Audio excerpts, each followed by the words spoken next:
Promptly in 3 minutes.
One minute to start time.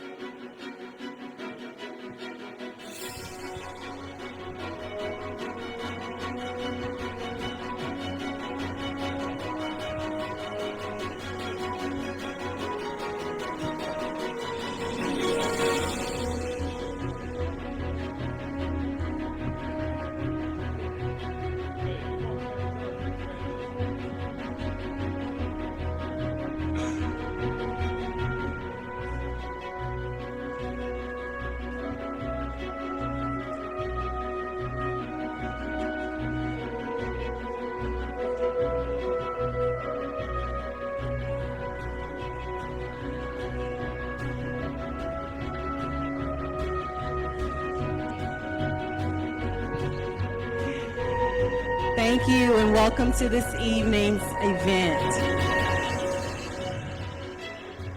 As we get started, we'd like to thank our sponsors. You would have had a chance to see some of those listed on the flyer, as well as some of our slides that have been rolling this evening. As we get started, to the next slide, please.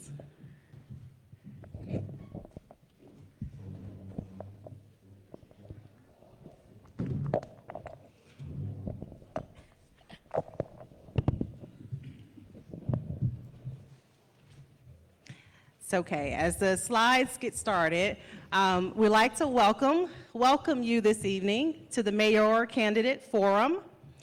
I am your moderator for this evening. My name is Dr. Soraya Matthews. I am an employee with Fayette County Public Schools. I am a servant for this community, a servant leader, and I am honored to be the moderator this evening. We do have some audience guidelines that we are going to review before we get started to ensure we're all on the same page and all knows all. First and foremost, as much as I don't like to say this is the truth. The moderators are in charge of the evening. And as such, if there is anyone who is either disrespectful or rude, he or she may be asked to leave the event and may be removed. We would like to say a heartfelt thank you to our Lexington Police Department, who is here this evening providing additional police presence for the event and can be called upon if needed. As we get started, I'd like to first give honor and introduction to our mayoral panelists this evening. I'm going to ask that they share just a little bit about themselves so you can be familiar with your panelists. First and foremost, Carol Taylor Shim. Good afternoon, evening, everyone. My name is Carol Taylor Shim. My pronouns are she, her, hers. I'm a Lexington native, and I have been a social worker for about 28 years, and a DE&I, diversity, equity, inclusion practitioner for the last 15. And I am a proud member of Sigma Gamma Rho Sorority Incorporated. Next is Mazari Suarez. Good afternoon, buenas tardes. My name is Misari Suarez. I am an immigrant from Mexico, but I call Lexington my home for the past 20-something years. I'm a longtime community organizer around issues of social justice, especially immigration, anything that impacts our communities. And last but certainly not least, Lizelle Lowe. Thank you. Good evening to everyone. I am Lizelle Lowe, community activist, radio host, podcaster, and your friendly person that believes that we should get into good trouble. Thank you. A few guidelines to share this evening for our special hosts. First and foremost, we're going to begin with opening remarks. Both candidates will have an opportunity to have 3 minutes to provide opening remarks.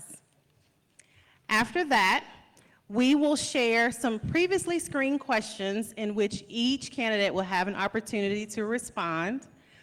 Each candidate will have an opportunity to answer those questions with a 2-minute time limit. And I know that may be hard, but we're going to really stick to our time limits here, and including a 1-minute rebuttal per question.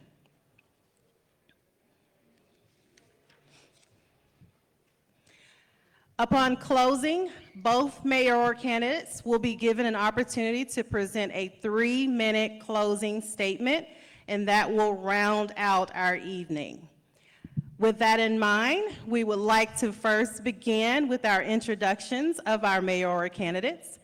Our first video we have to show is Councilman Klober. You may begin.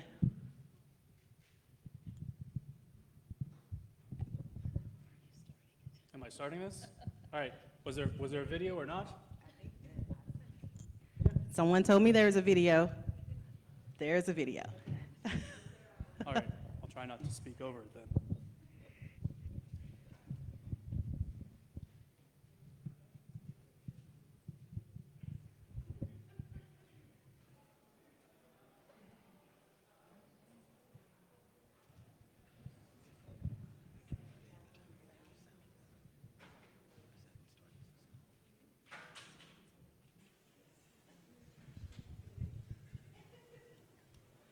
No worries.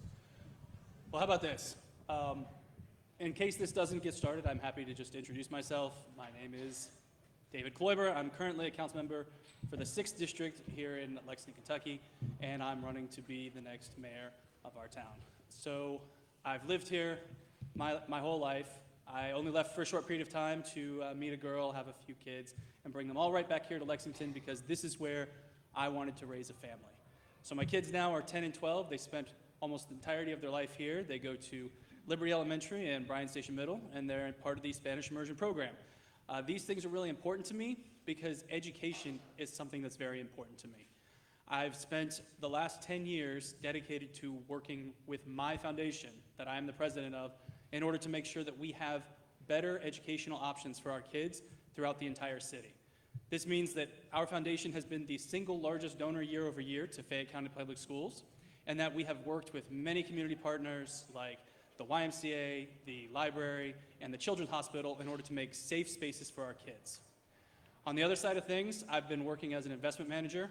I've been growing businesses from the ground up, finding single-member LLCs all the way up through multi-million-dollar companies, trying to help them grow and reach their potential so that we can all put a little bit back out into the community. I'm running for mayor because every day I get up and I want to make the city a little bit better for my kids. I wasn't able to do that completely with just the work with my foundation or with the work in the community trying to help these businesses. So I stepped into this role of public service just 2 years ago in order to be on the city council. And since then, I have experienced so much and really seen behind the curtain as to how things get done.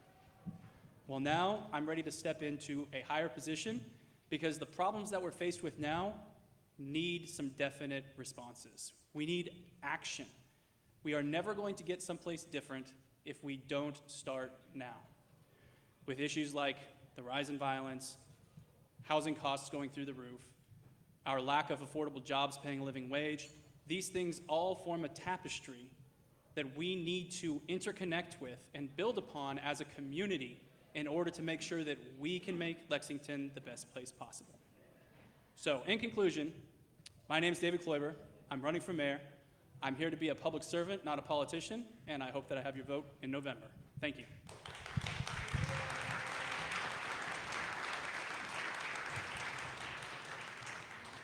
Thank you. And next, we will have Mayor Gordon with a video.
I think the sound is the problem.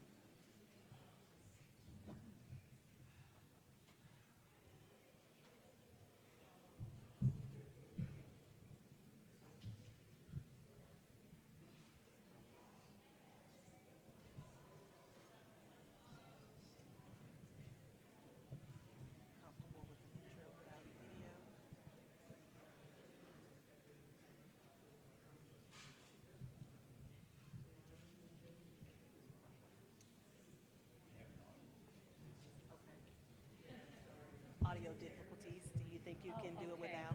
There are audio difficulties. Yes. So I hope sometime you get to see it. But I'm Mayor Linda Gorton, and I know many of you in this auditorium, and I thank you so much for coming. I want to first thank Dr. Everett and all of the sponsors who have allowed this to happen, to our moderator and all of the panelists. This is really a great idea and opportunity, so thank you. So I have 16 years that I served on our Urban County Council, and 4 of those years were as vice mayor of Lexington. And it was during that time that I learned how to legislate, how to bring good policy to the council for passage. I really found that I loved working for government, in government as a public servant, and so I ran for mayor, was elected, and I'm almost at the end of my 4-year term. And the reason I'm really running is because we have work to do. It's a labor of love for me, and for those of you who know the variety of things that we have worked on these last almost 4 years, it has been everything, including a global pandemic. And so it's a passion of mine to serve people. I tell folks in government every single day, if what government is doing isn't about serving people, we need to take a step back and rethink how we're doing it. So I was raised in Ohio, pretty much small town, farmers, in my family. I came to the University of Kentucky. I'm a graduate of the College of Nursing, and I spent a full career, over 40-year period, in nursing.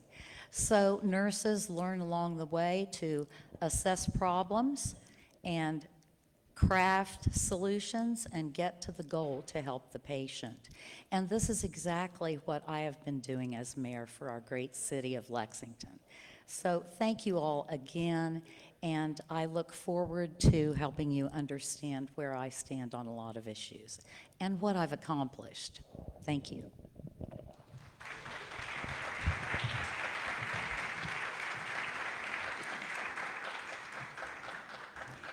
Thank you, Mayor Gordon.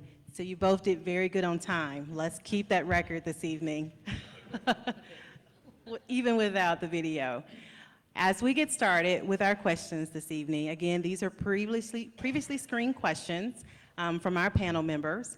And in the wake of some of our more current events in our community, we're going to start with questions around community safety. Carol, if you will ask the first question, please. Sure, thank you. The Lexington Police Department budget continues to rise while crime also continues to rise. What creative approaches can be taken to ensure safer communities outside of throwing money at the Lexington Police Department? And I would ask that Mayor Gordon answer that question first. Thank you very much. Lots of you know some of the innovative local solutions that we have put into place. What we are seeing today is a shift in our society. Guns are in the hands of criminals who have ill intent. I just want to put that out there, and that's what we're seeing. So when I came into office, not too long after that, I hired Divine Karama to head up One Lexington. This is a very Lexington-centric program which goes to the root causes of violence with our youth. It's about youth violence prevention and intervention. We have mentors on the ground. We have partnerships that he's working with, all those kinds of things. As you all know, across the country, it's very difficult right now to hire public safety officers, and we have worked with our police to give them the tools that they need. I have put civilians on our disciplinary review board inside the police.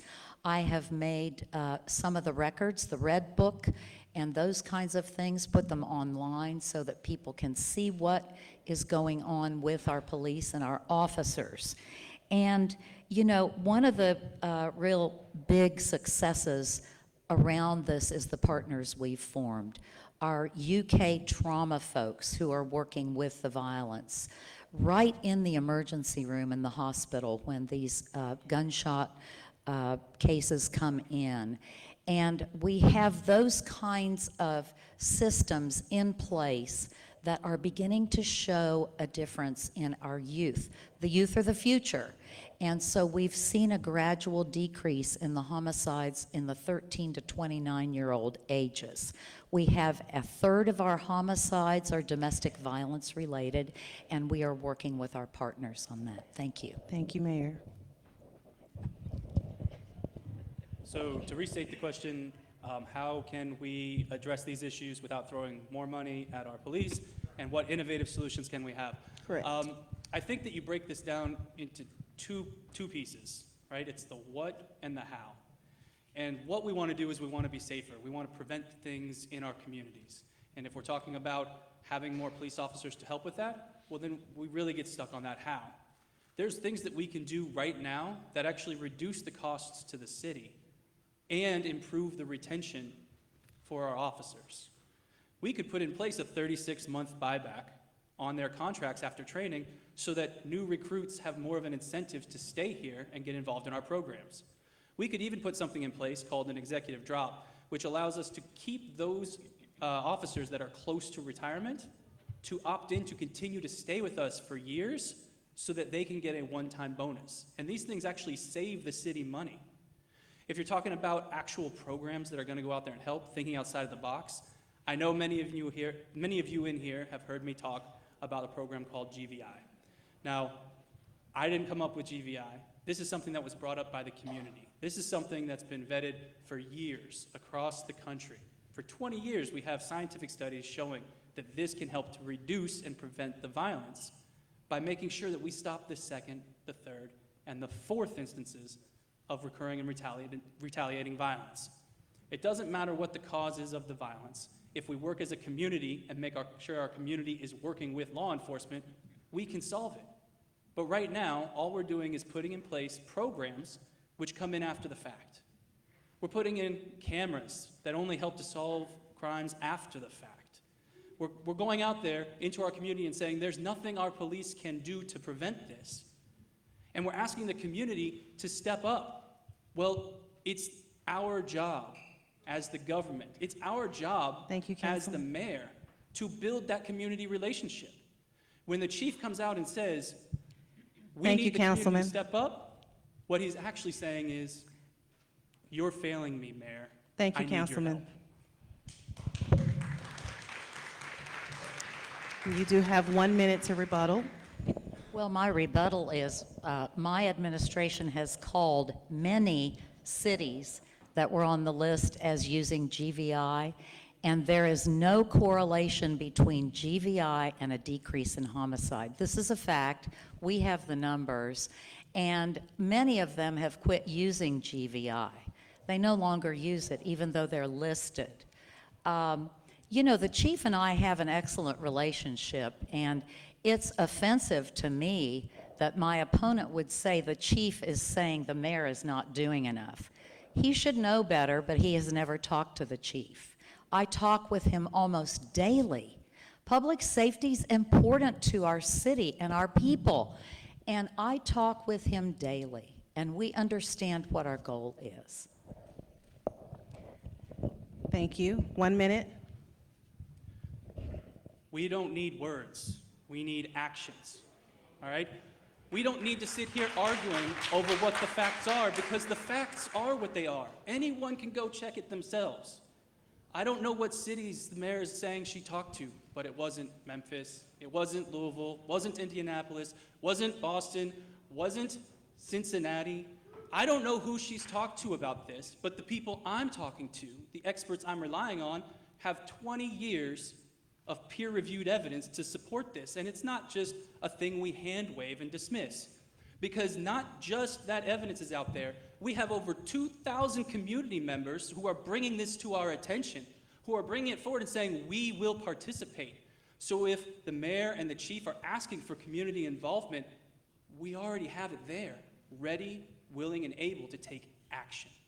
Thank you. Thank you. Our next question will come from panel member Mazzari. Thank you. And Councilmember Kloiber, this is, if you could answer first. Are flock cameras an effective way to reduce crime? And if not, do you think the money could be allocated to another program to help combat violence in Lexington? Well, as I just said, these things do not prevent crime. There is no public safety official in the country that'll tell you that cameras prevent and deter crime. They help in solving crimes. And right now, what the mayor is considering doing is putting $250,000 into expanding this program. A program that places privately owned and operated cameras in our neighborhoods, that we have to license that data from them. And it doesn't prevent anything. For $250,000, do you know what we could do? We could fully implement the GVI program that was recommended to us in 2019 when Mayor Gray asked the National Network of Safe Cities to come in here and help us with our crime problem. This isn't a new idea. In fact, everyone has been supporting it, from the community to the previous mayor to the people standing here before you, except for, of course, our current mayor. Thank you. If my opponent understood flock cameras, he would know they don't prevent crimes. What they do is they are license plate readers. Excuse me? Please, What no they do- response from the crowd. Thank you. What they Please- do, Please refrain. what they do is they are license plate readers. They give police a tool. You know, police have to follow up on crime, and they have to gather data and clues and information. What these do is they link a license plate, because the plate is red, and it's in a database. And what our police have been able to do with the 25 that are in place is they have brought in over $1 million worth of stolen vehicles. They have helped the police with 35 criminal cases in solving them. They have found 11 missing persons. This is all because they give information. They're on public streets, they're not on private streets, and they are one more tool that help our police do their job. Thank you. Rebuttal? I don't think anyone would deny that having surveillance makes getting facts and helping to solve a crime after the fact easier. But does that make us any safer? Wouldn't it be safer if the policing policy we put in place was accepted and embraced by the community? If our officers felt like they were a part of the communities they served? If everywhere they were walking to keep us safe, we were keeping them safe too? That's the core of GVI. It is a community policing strategy that says we're going to work together to get through this. But it takes action, and it takes the will of the community, which we've seen come out and talk to us time and time again. Thank you. Thank you. Did you, only if you want to. You don't Yes, have to rebuttal if you don't want to. Absolutely, because I understand GVI. When I first came into office, I did investigate it quite deeply because we wanted to know if we thought it was good for our community. We have a great concern, as do some of the communities that have used it, that it has a disparate effect on our communities of color, because we understand how it works. And so, you know, we do not want to put a wedge between the government and our communities of color by calling in all these people through the GVI system.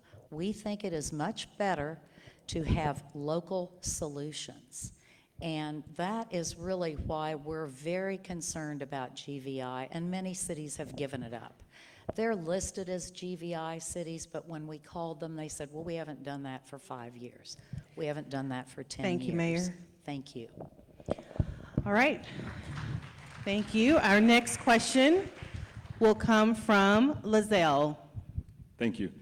If we could just stay right there talking about some disparities, and we'll start with you, Mayor Gordon. The disparity of who the police oftentimes file charges against, and a common complaint within this community really goes to people of color, or so we oftentimes think.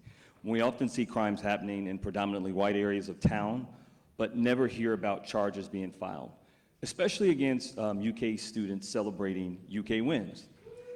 And as a proud UK alum and very happy about the win that we had on Saturday against Florida, will you push for the police to fully investigate and file charges against the presumably college students or whoever demolished vehicles and property after the win this past weekend? We'll start with you, Mayor. I really appreciate that question, because internally we've already had conversations with Dr. Capilouto, our police chief Joe Monroe at UK. All of us are horrified by that. And, you know, that was criminal activity, basically. And there's usually a lot of alcohol involved. It's not a one thing. And so there's going to be a joint approach to this, and UK has some tools that we don't have, because they can, you know, demand that these students follow the code of conduct. And then our police, along with UK police, can investigate from the criminal angle. So we're actually working on that now. And I think the students have got to understand, and most of them are 18, they're adults, they're not kids. And so they've got to understand that the mob can't rule like they did the other night, turning over vehicles and setting things on fire. That was basically mob activity. And so we are working together on that. Thank you. Thank you. I don't know if there's a whole lot to add, aside from just saying I've seen video evidence of the individuals engaged in these activities. I'm sure they will be investigated appropriately. If I am able to have a say or a part in it, I would also push to make sure that these individuals go through the same process anybody else would go through in this situation. I don't see why there would be special treatment just because it's an amazing win. So I didn't see that exception in the KRS statute or anything. So yes, that's all I have to say. Okay. So now we're going to change direction a little bit in some of our questioning and really focus in on the area of healthcare and education. And I'm actually going to ask the first question. Councilman Klober, I will ask that you start. The Dobbs ruling, taking away a woman's constitutional right, is a devastating blow to the poor, Latina, Black women in our world, in our society. How are you going to ensure that the Dobbs ruling does not render women here in Lexington as second-class citizens, and what are you going to do to protect women's health? Thank you. I absolutely agree, and there are things that we can do at a local level in order to make sure that these rights are not stripped from the women living in our communities. The first thing that we can do is instruct our police not to take their time off of our streets where they are dealing with rising violence every day in order to go after a medical malpractice or medical suit of this nature. The mayor can instruct the police to do that. It's been done around the country in various issues, ranging from this one all the way to medical marijuana. Additionally, we can improve our healthcare options for city employees to provide payment for anyone that has to go out of state for a life-saving medical procedure. These are basic things. The local level, we can't take care of everything, right? But these steps are ones we can definitively take. But it doesn't stop there. Because in that mayor's seat, what you have is an advocate, somebody who can go to the state level and stake a claim and say, this is not what we want for our citizens here in Lexington. Everyone who lives here deserves their rights. We fought hard for those rights, and we shouldn't be in a situation where they're being stripped away without any kind of protection or vocal acknowledgement from our leadership. Thank you. Thank you, Councilman. Yes, thank you very much.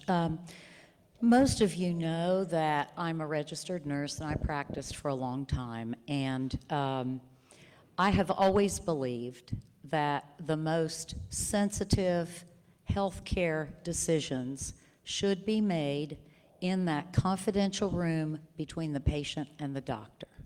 That is what we want and respect.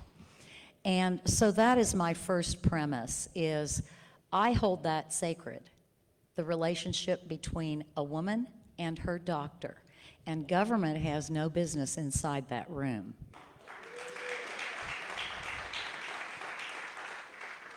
I have seen many patients over my career who had life-altering issues and had to make tough decisions.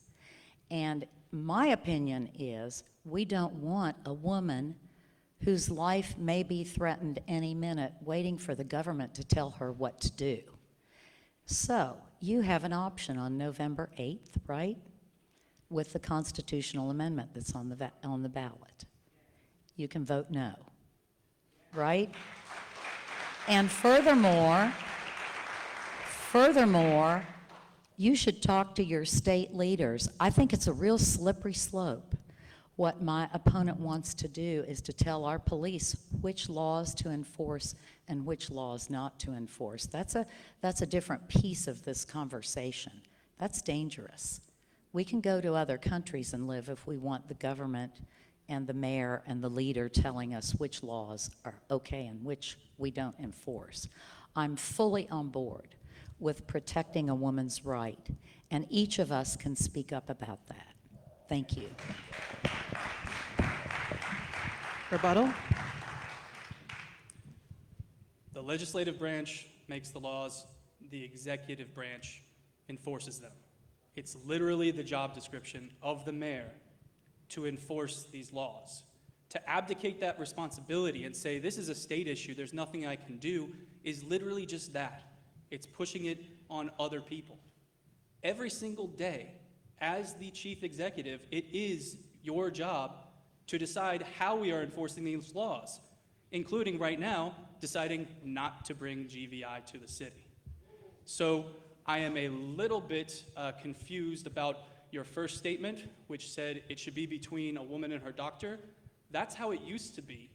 And we're talking about the world we live in now and the actions we're going to take, because we need leadership that will take action, not just give us platitudes. 1 minute. Surely you know GVI is not a law, right? It's a program, right? That is not a law. And you know, executive officials in the mayor's seat, they do not decide which laws to uphold and which laws not to uphold. Think about where that might lead you. That is dangerous.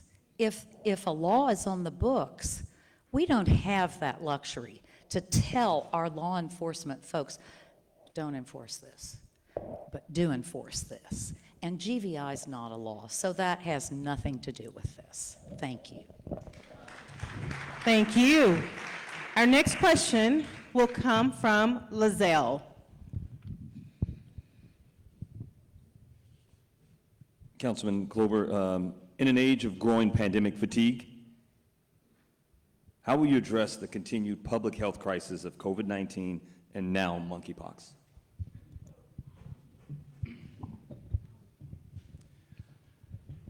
Well, as we all know, the pandemic was a terrible and trying time, and it's very, very difficult to think of our world ever going back to the way that it was.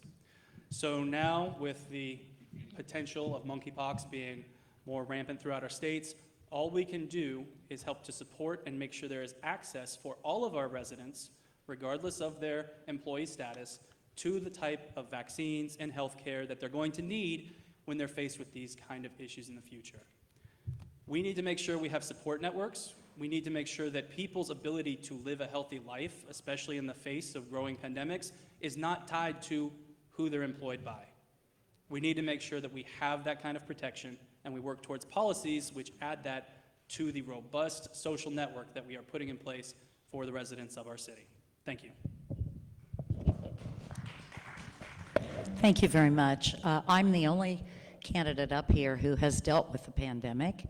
And as a registered nurse in February of 2020, I could see the pandemic coming right here to Lexington. So I formed our healthcare stakeholder group. Some council members thought I was nuts. However, this healthcare stakeholder group from healthcare entities all over our community, hospitals, clinics, health department, all of those folks have met weekly since the pandemic. They are still meeting. And what they do is they talk with each other. What do we do next? What's the next step? What are you doing about this vaccine? So my administration during the pandemic worked with many faith leaders, and we created a testing and vaccine clinic, and we put them deep into the neighborhoods. We became known and aware, our awareness to the White House for this innovative program. It was called Let's Do This. We went into Spanish-speaking communities, we went into African-American communities all over. And it was a very successful way to help our people, all of our people, get through this pandemic. So You know, I view the monkeypox that's coming along as something we need to pay attention to. I have a very strong partnership with Fayette County Health Department and the UK healthcare folks. We work together all the time on these health issues. So this is not new to me. I'm experienced in this, and I have led us for 3.5 years of healthcare issues that are not every day. They are unbelievably difficult, and our community has stepped up and has done a great job through this work. Thank you. Thank you. Rebuttal? As the mayor pointed out, I was not in her shoes during the pandemic. So mostly what I'll try to tell you here is what I would have done if I had been, and maybe what I wouldn't have. I would have worked with the school system to try and make sure they could open safely as soon as possible. City buildings opened before our schools did, and we could have worked together to make more space to make sure everybody could get back learning safely. As far as the Let's Do This initiative she put out there, I wouldn't have sent unvaccinated individuals door to door into these neighborhoods in order to get people into these clinics, because the mayor was unwilling to ask the vaccination status of any of her employees. Most of the things that went well here during the pandemic were because of leadership at the state level, and Governor Beshear took a lot of heat for doing a lot of the right things. I think that we need to make sure that we're always thinking about what we could do better and not just what we did. Thank you. Thank you. Rebuttal? Well, I'm sorry. We worked with the school system through the entire pandemic. So to say we didn't is really not true. And it really disrespects all the people in the school system and in the government who worked together. We knew what was safe to do when we went door to door. We were masked. I did some of this work with our volunteers. We were masked. We kept our distance. We were vaccinated. We gave information in English, in Spanish, and then the next weekend we held clinics at the neighborhood church. I mean, this is, I think people shouldn't talk about what they really don't know about, because I did this. I was right in the middle of this good work in our community, and it's not right to put it down. Thank you, Mayor. Our next question will come from Carol. With epidemics of gun violence and opioid abuse on the rise in Lexington, what assistance will you provide to impacted families and communities? And I would ask that Councilman Kloiber answer that question first, please. Yes. Again, we're back to the same topic, gun violence, the epidemic, the opioid issue. The thing is, we need to take action about the root causes. We need to put in place the support networks that are going to help people where they are. The people who need this help, they're not the ones who are able to come out and meet us halfway. We have to go to meet them. And that's why the programs that I'm putting out there to bring here, that the community has brought to me, that experts have vetted, are all about bringing us together, getting out in the community, making sure that we're giving the treatment we need to people who are suffering from these kind of addictions, making sure that we are getting the support for domestic violence cases so we can break the cycle of violence before it turns into another statistic on the news. I know I keep talking about these programs, but I can't speak highly enough, because the general premise and idea is, let's work together. We don't need to reinvent the wheel. We don't need a brand new plan for Lexington, because people are getting shot and people are dying while we work our way through it. What we need now is a proven plan that's been brought to us by the community, vetted by experts, and is ready to be implemented today. Thank you. Yes, I want to speak about the opioid and the substance use disorder situation, because when I came into office, we had a group working on the drug use situation, but what we have done since then is really ramp that up. I put together an advisory group which is made up of family members who've lost someone to a drug overdose. It's made up of medical and health professionals. It's made up of mental health professionals. And these folks are working to create a strategic plan. You know, we're going to have the pharmaceutical lawsuit money coming to the city.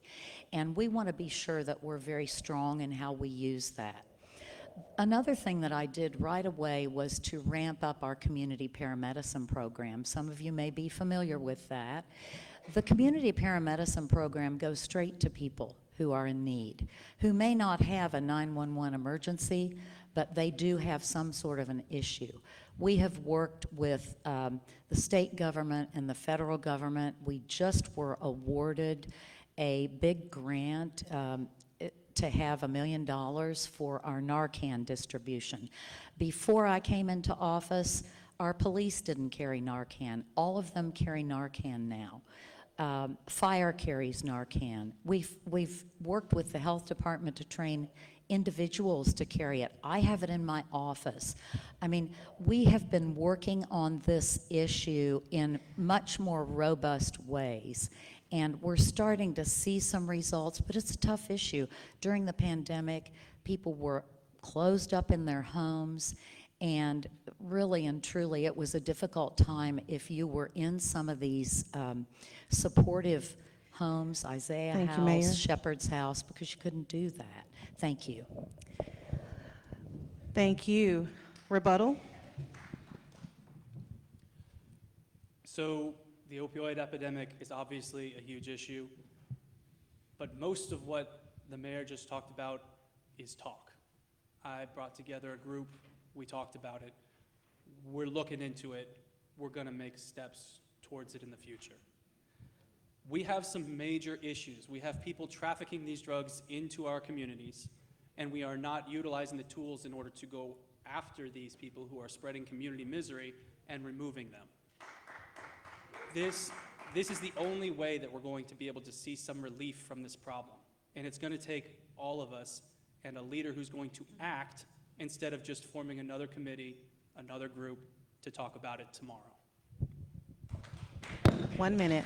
Well, I suspect that just the way you've never talked to our chief of police, you have never attended any of these meetings where people are actually acting. You know, it's one thing to talk about something. I've actually put these folks in the room together, and they're doing hard work. So it's really difficult for me to understand how someone who's never been in any of these groups to see their hard work, to talk about it. You know, we work with Isaiah House and Shepherd's House all the time. These people are doing real work. They're helping addicts go a different path. We had our expungement clinic and our job fair. We have worked with addicts. Our police and fire work with them all the time. So I don't talk just to talk. These are all actionable groups, and they make steps every day. So that's really offensive. Thank you. Panel members, let's take another directional turn here, and let's focus in on some questions around affordable housing and community amenities. And we'll start with Mazzari, if you would like to open us up with questions. And this is for Mayor Gorton. How would you address the needs of access to grocery stores, gas stations, and other retail services in our impoverished neighborhoods throughout Lexington that have been affected by gentrification that distances poor people and people of color from accessing basic necessities? Yes. That's a really wonderful question, and many of you are familiar with my Commission on Racial Justice and Equality, which met the whole summer of 2020 and came out with 54 recommendations. We have now implemented over half of them. The next one, which is almost ready to go, is our mobile food market. And Tiffany Brown in my office, who's my equity and implementation officer, we have the truck and the cart, and she's now working with the grocery partners who are going to stock it with food. And the whole point of it is to go through neighborhoods that typically don't have access to good, healthy food. We're getting very close to that. And so this is one example of how we are taking those recommendations and acting on them. And so I'm committed to this kind of work. And we continue to move through these recommendations because we had a lot of residents here in Fayette County who worked on them for the good of our people. Thank you. Thank you. So at its core, this concept of food insecurity is about land use, right? Where we incentivize, where we develop, where we try to bring in these kind of amenities. Putting together a truck to go through a neighborhood is a great idea. In practice, it's exceptionally difficult. Running a food services industry of any type has very low margins. I have concerns that over the next few years, that truck's going to lay vacant because the partnerships required to make it useful are very, very difficult, and I have not seen a plan for that just yet. But as far as trying to find real solutions, we need to make sure that we're incentivizing neighborhoods to stay together and for developments to come into those neighborhoods to make them more complete. But this means we have to have equitable land use policies. We can't be sitting here in a situation where we draw a circle around the city that squeezes most of the people who work here out of it. Over 50% of the people who work in the city can't afford to live here. If we don't start putting in place policies, development policies that incentivize getting these kind of grocery stores and other developments to build complete neighborhoods around the neighborhoods we've had for generations, we're going to lose our identity. Because what's important is our people, and our land use needs to serve them. Thank you. Rebuttal. Well, I'm an optimist, and I'll put a bet of a dozen donuts on that mobile food truck.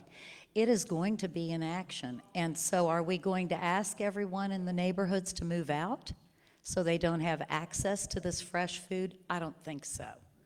What we're talking about is access to food. This is what the commission discussed at length.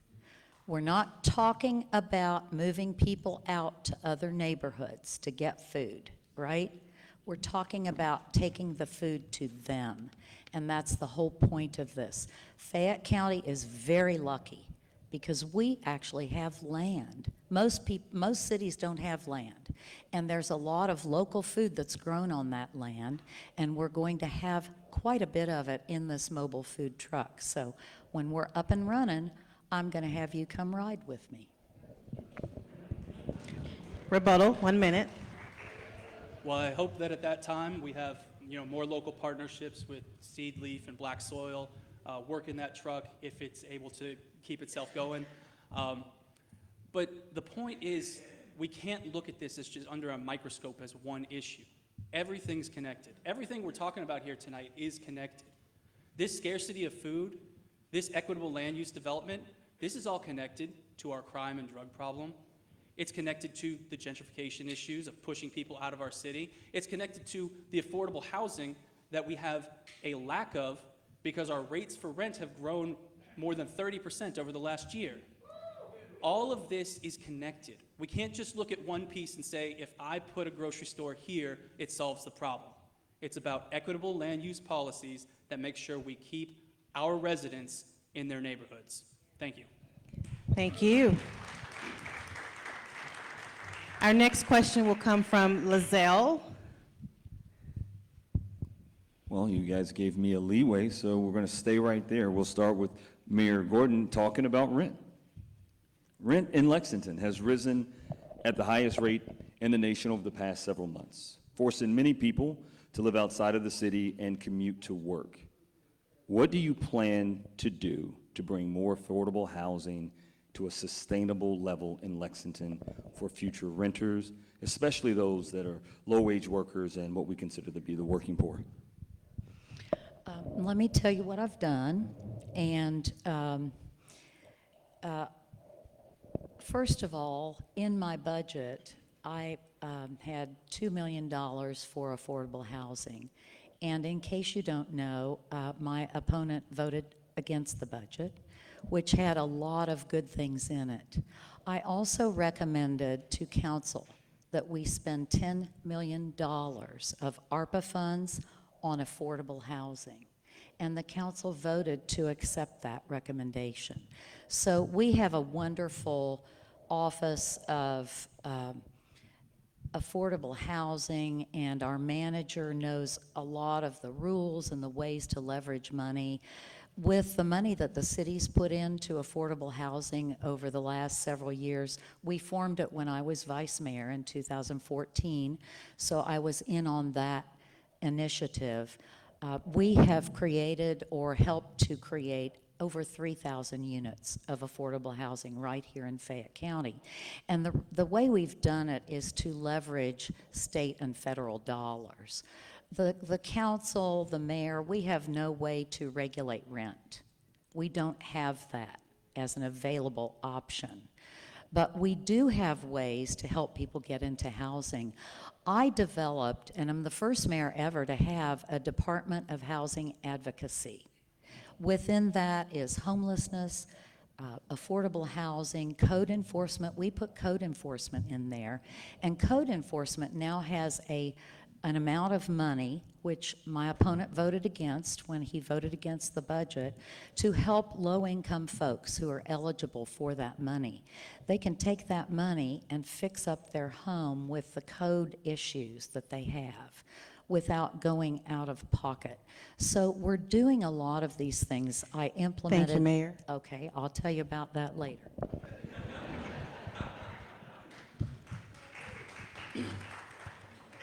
I'm happy to discuss in more detail all of the gross misuses of our budget that you put in front of the council at another time. But this right here is about affordable housing. And it's about what we can do, not what we've done. Because just like with the crime, we've seen that what we've done and what we're doing isn't working. We need to take new steps. So the question is, what can we do? Yes, the government isn't going to buy up these properties and set the rent. But we get to control how we zone areas. We get to control and incentivize development. And as the mayor pointed out, we have something that most cities don't have, and that's land. We can use some of that land near the interstate in order to make sure that we have more housing at all levels for people. But that's not going to be enough. We have to step up everything we're doing. So right now, we're putting $2 million into an affordable housing trust, which, just to point out, was championed by Build. They brought it before the council, and they're the ones also championing GVIs, so they have a good track record of good policies for the city. Now, going forward, I believe that we need to find a dedicated source of revenue for this, and we need to ask the community what it looks like. So if I am elected mayor in November, in 1 year's time, I will look to put something as a referendum on the ballot, asking the community what they're willing to step up and do in order to create a dedicated funding source for affordable housing, because those are things we can do and not just more of the same. Thank you. Thank you. We're going to forego the rebuttal this time in sake of, because of time, we have time for one final question. And Ms. Carroll, we're going to ask that you round us out for the evening for the final question. Do I get to pick the final question? You pick whatever question you want. So, my question is, we always talk so much about the needs of Black men, often to the exclusion of the needs of Black women and women of color. And so my question to both of you is, what do you think are the biggest issues facing Black women and women of color in Lexington? And when I talk about Black women and women of color, I am inclusive of trans women who identify as Black and trans women of color. So what could the city do, and what, excuse me, should the city do to bring more attention and resources to help address the needs of Black women and women of color in Lexington?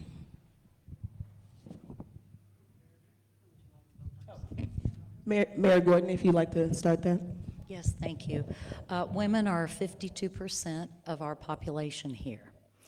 And from my perspective, I think that many women are mothers, first of all. Many women try to work a job and be a mother and run a household. And so I see childcare as a huge issue for women, Black women. I see healthcare issues as very big for Black women, and access to proper health care and continuous health care.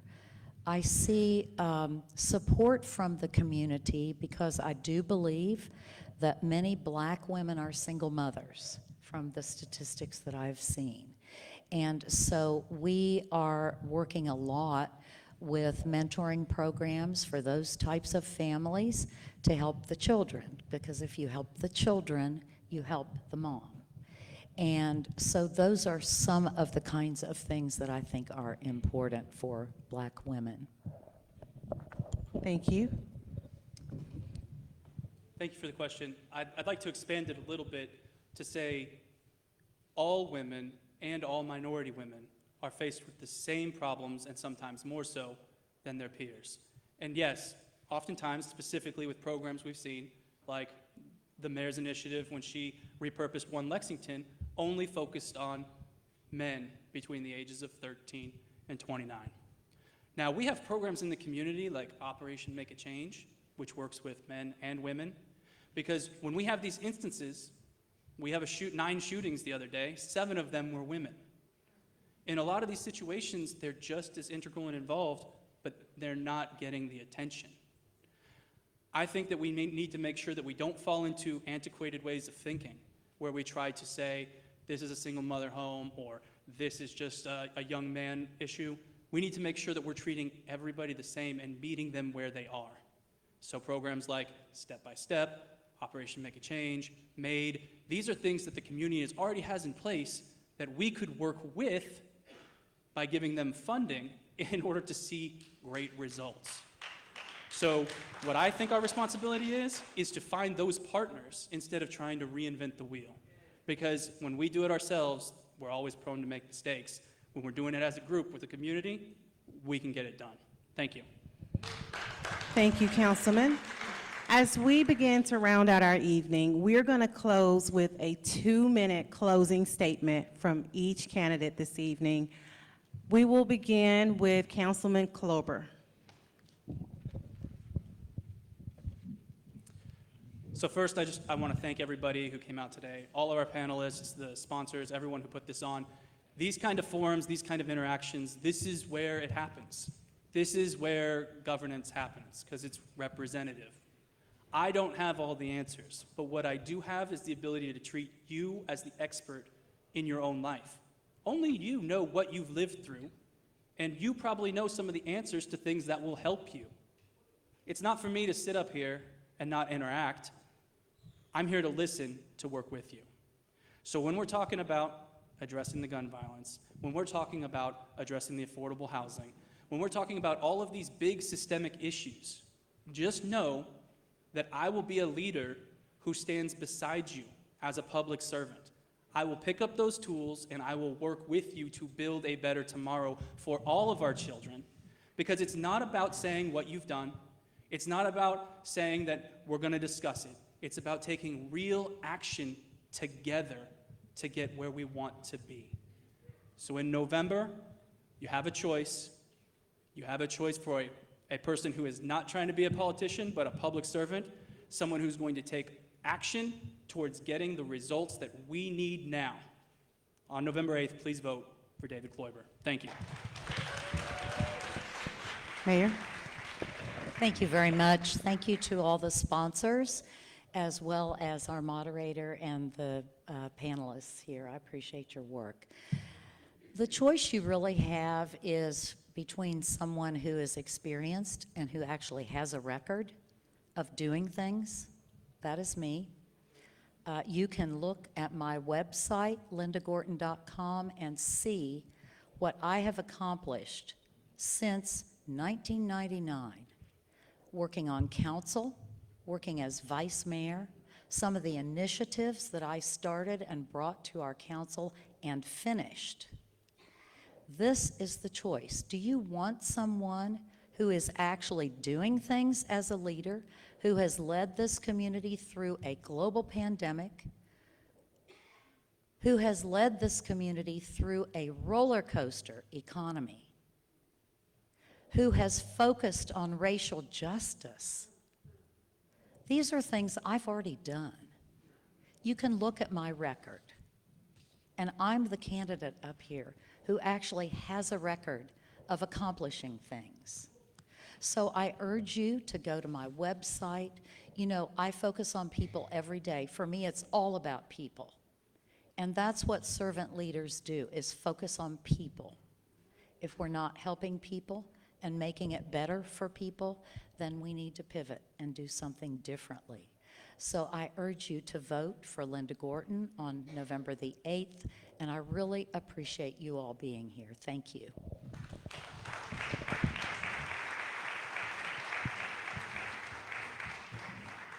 Thank you, and thank you all for your lovely questions, and thank you to everyone for being on time. Please bear with us as we transition to the next section of our evening. Thank you again. Hi, my name's David. I'm currently the council member representing the 6th District, and in November, I'm running to become mayor of Lexington, Kentucky. I live here with my 2 wonderful kids and my wife, and we want to make sure that Lexington is the best place for everybody to call home. For the last 10 years, I've split my time between 2 main jobs. One, where I invest and grow companies from single-member LLCs all the way through $100 million companies that are expanding into other places throughout the world. On the other side, I've been devoting my time, my energy.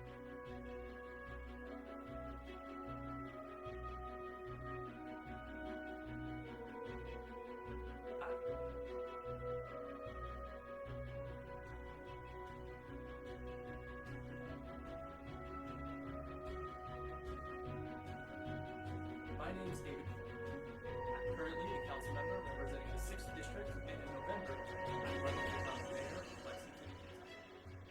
I live here with my 2 wonderful kids and my wife. We want to make sure that Lexington is the best place for everybody to call home. For the last 10 years, I split my time between 2 main jobs. One, where I invest.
Good evening, everyone. Again, if you have not already done so, I know most of you are staying from the other section, but if you can, please silence your cell phones if you have not done so already.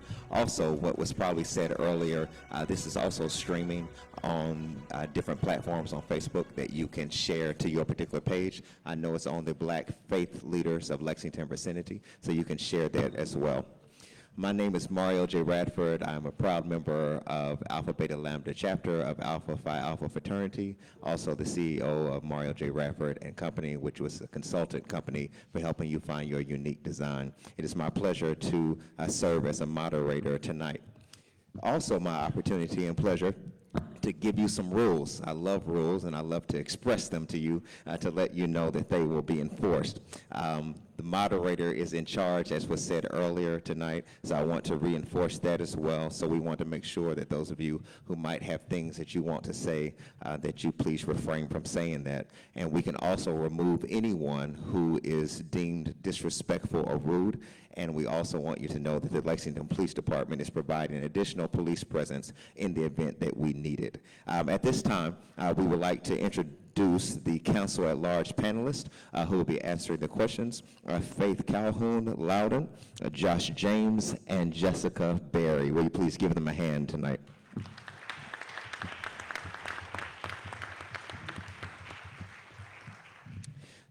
The Council at Large candidate guidelines. Each council candidate will have 3 minutes to provide opening remarks. The previously screened questions will be asked by the moderator and the panelist. Each council candidate will have equal time for an answer, which will be 1 minute, and each council candidate will be given the opportunity to present a 3-minute closing statement.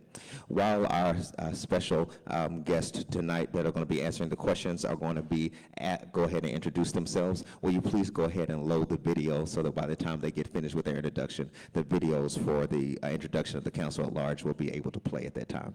We'll go ahead and have introduction. Faith first.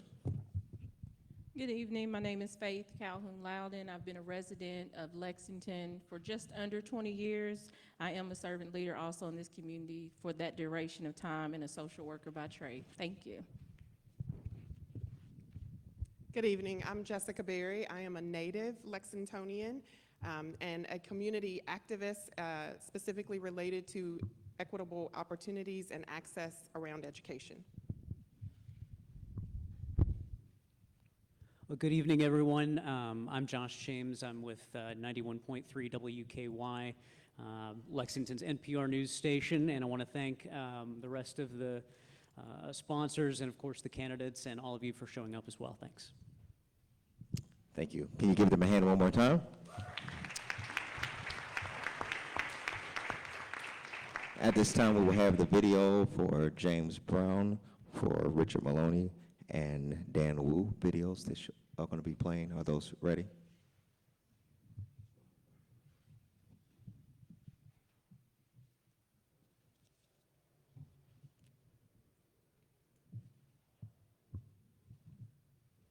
To call home. I was born and raised here, and I've raised my family here. Representing the 1st District has been an honor of my lifetime. Groundbreaking this morning is just another example of the city's continued commitment to investing in this neighborhood. Now I'm running to represent the whole city as council at large. Lexington is growing. More and more people are calling our city home every day. We had lived in Louisville and Cincinnati and abroad, and we wanted all the things of a big city, but we also knew we wanted kids and we wanted family. So we felt like Lexington had that as well. Change isn't coming. It's here. I understand the issues that come with change. Just like my work on council, my campaign is built on 3 C's: community safety, challenges to growth, and the connections needed to address all of our challenges.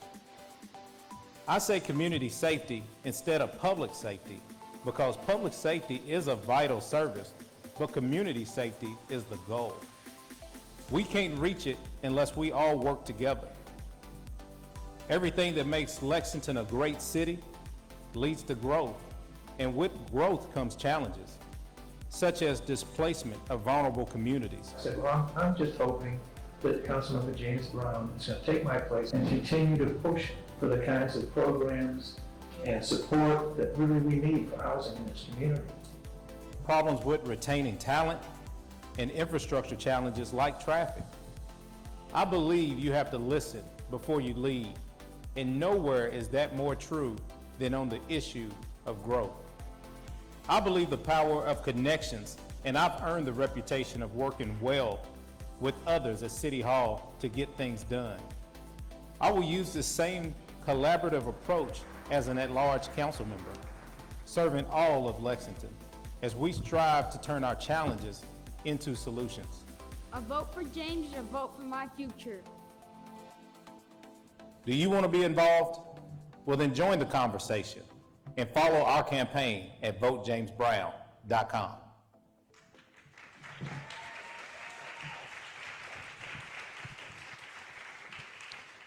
The next candidate will be the video for Richard Maloney.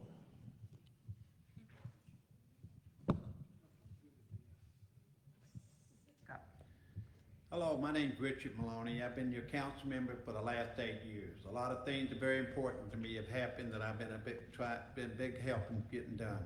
For instance, the opioid.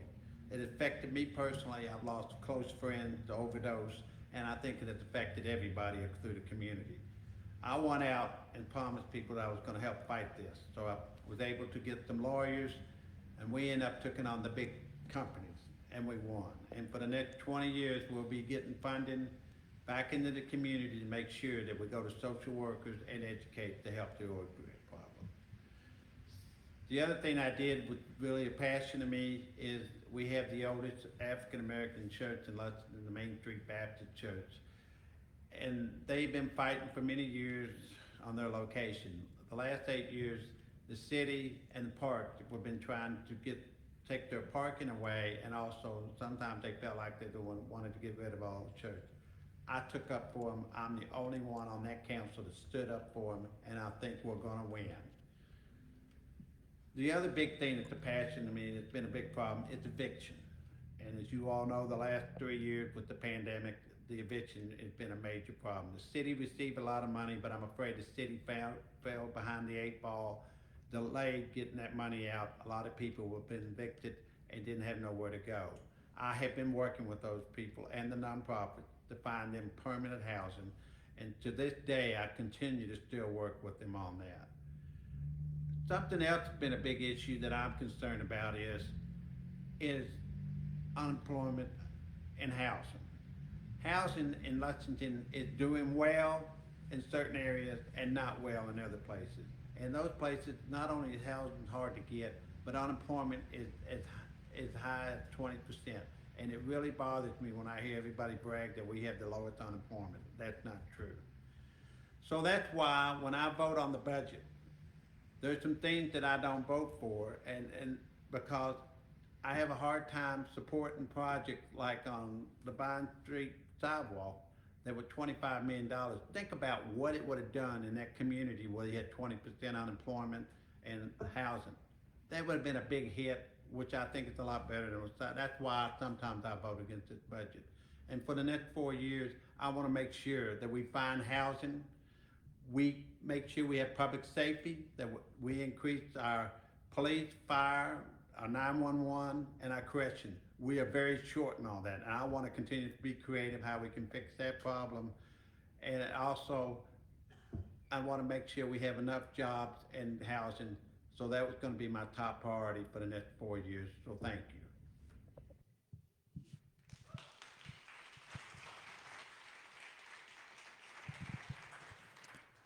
The next video will be Dan Wu. My name is Dan Wu, and I am running for Lexington City Council at large. A lot of you may know me from MasterChef or my restaurant Atomic Ramen. Besides being a small business owner, I've been deeply involved in our community, working with lots of our great nonprofits to help fight for marginalized communities. You know those banners all over downtown that say immigrants and refugees belong here? That's us. So why am I running for City Council?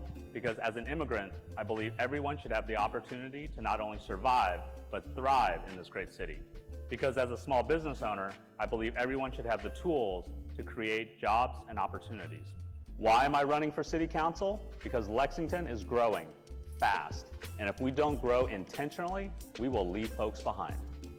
Old ideas and old ways of doing business just aren't cutting it.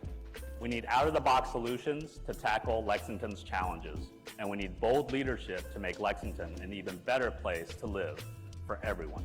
We need to bring creativity, authenticity, and transparency to city government, and we need a new voice and a fresh perspective. Why am I running for city council? Because I believe we must invest in housing that people can afford. We must invest in our small businesses and entrepreneurs, and we must invest in collaborative public safety. And I believe in equal rights for everyone, no matter what you look like, what you believe in, or who you love. In May's primary, out of a field of 8 candidates, I was the only one who had never run for office before. And we exceeded everyone's expectations by coming in a close second, beating out sitting and former council members running in this race. And I didn't do it alone. With an incredible team of volunteers, we knocked on over 9,000 doors all over Lexington and talked to countless voters about what really matters to them.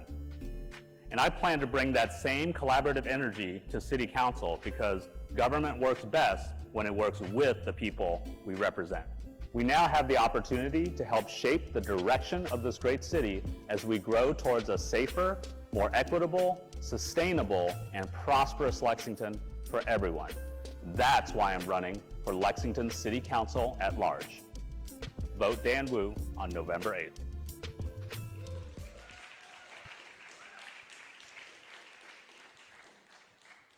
Now we'll have an opening statement from Chuck Ellinger.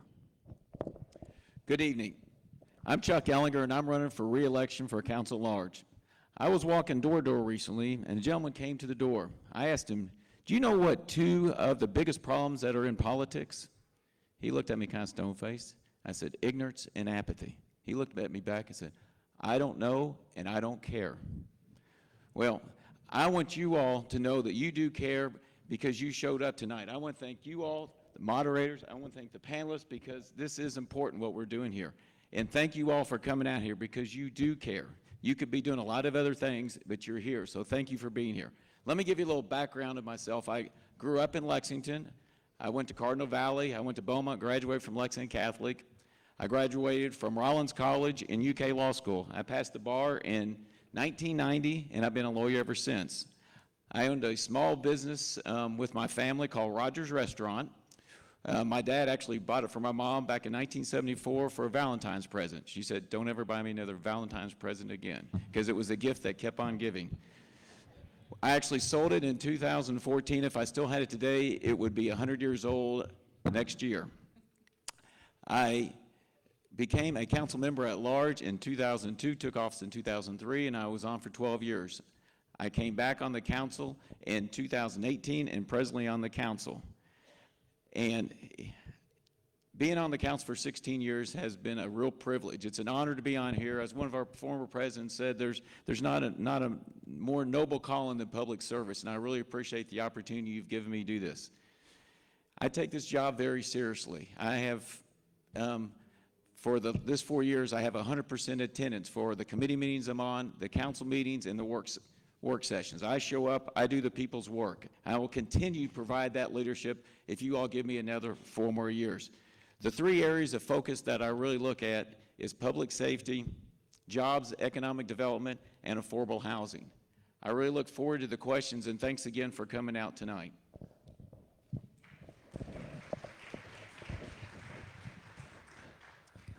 Before we move on to the next few, for those of you who have your phones, will you grab your phone real quick? Those of you who have your phone, will you grab your phone? Just grab your phone.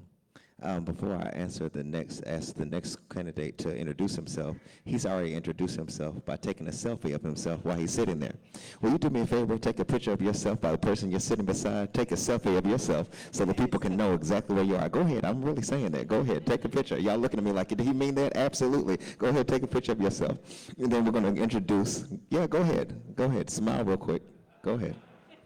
Smile, and then when you take the picture, start frowning again. That's what everybody does. Go ahead.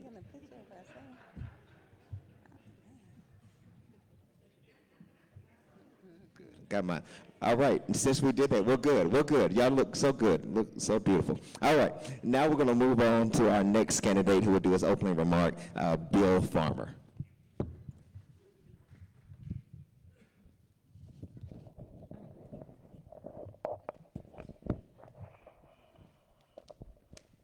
It's good.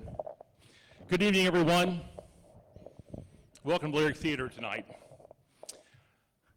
I hope you've all had a great day. I've had a really great day, and Lexington is poised to have many great days ahead. I'm here tonight to ask you for the opportunity to serve our city in an at-large council capacity. As Dan referenced, he ran second, and I was never so happy in my life to be fourth as I was in May. But the opportunity to work on our city on a daily basis with individuals to make sure that our tomorrows are better, neighborhood by neighborhood, is the point of the love and of the service. I can talk to you about safe streets to walk on, or safe roads to drive on, or safe neighborhoods to live in, and how I believe we should get back to basics, and how I love to hand out my seeds, which are just flower seeds, but they say planting new ideas. And when you do that, it opens opportunity in everybody's eyes to think about tomorrow, to grow something different, to do something better. Having served on the council in the 5th District capacity for 20 years, but having lost, not being there right now, it's really great to look in and say, what can we do better? What can tomorrow look like? Do we have maybe the biggest city budget ever, but yet we're providing fewer opportunities, fewer services? Things that we used to take for granted that aren't there anymore? What will make tomorrow better for each one of these neighborhoods? What zoning, what planning? What will bring neighbors back to neighborhoods? What will bring safety back to neighborhoods? How do we create collaborative situations where people of all ages have something positive to do, to be involved in the community going forward, to stop a cycle that's become very violent recently? It doesn't upset me, it hurts me. This is not what I really want to. Hey, Lexington, we deserve better. You deserve better. We can do better. We can work as a group, we can work individually. We have to retake the high ground of family, the high ground of, I'm sorry, religion, going to work, enjoying the things that we did growing up. I got to grow up around a table where we had a mom and a dad and we had dinner. We had prayer. We knew when to be home. We knew what to do. People don't know what to do now. Let's give them the opportunity and show them the way forward. Partner with them, make Lexington better tomorrow. Bill Farmer, November 8th. Thank you very much.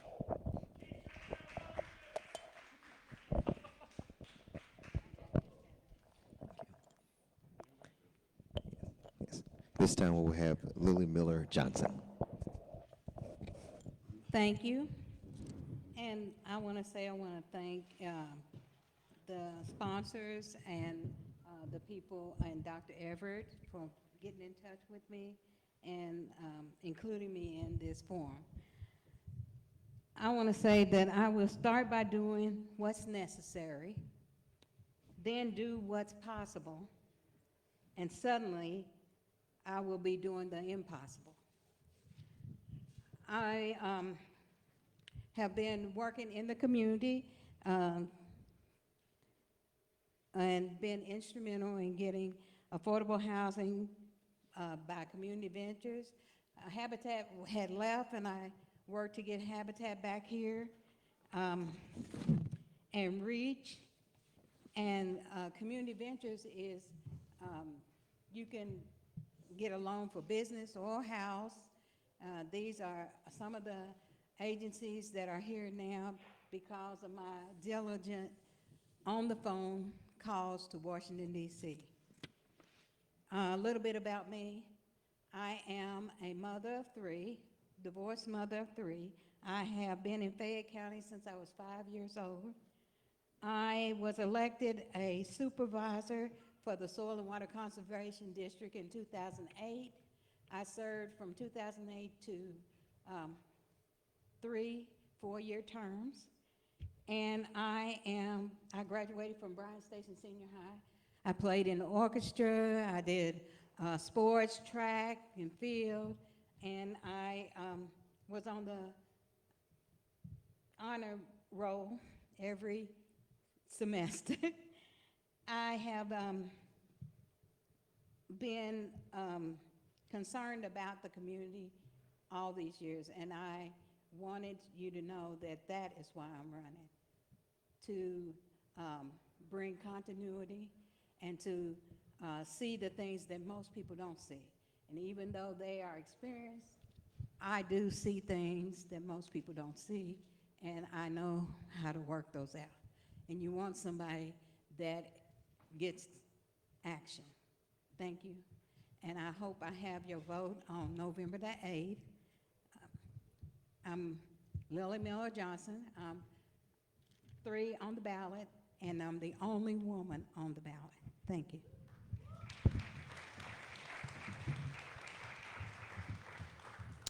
Thank you, all of you, for your opening statements. And just a reminder that each candidate will have equal time to answer these questions, 1 minute. I'm going to go ahead and start the questions by going first with housing affordability and community amenities.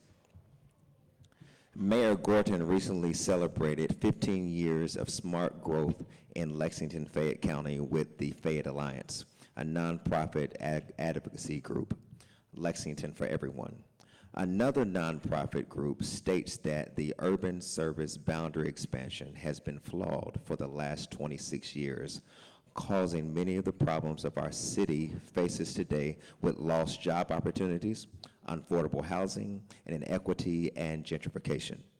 Which organization is right, and how will you work to address the issues or continue the same path as has been evident for the past 15 years or 26 years, depending on your perspective? We're going to start with James Brown. Thank you, thank you. So the question about affordable housing in Lexington and the urban service boundary and infill and redevelopment. When we went through the last comprehensive plan, I was very vocal about my concerns about if we focus solely on infill and redevelopment, how it would impact our neighborhoods, particularly low-income neighborhoods and historical African-American neighborhoods. We've been seeing displacement in this community for years in areas that we're seeing redevelopment. I think redevelopment is good. These neighborhoods a lot of times have traditionally not had the investment, whether private or public, that it deserved, but that investment is good, but I think the displacement is the challenge and the part of the problem that we're trying to avoid.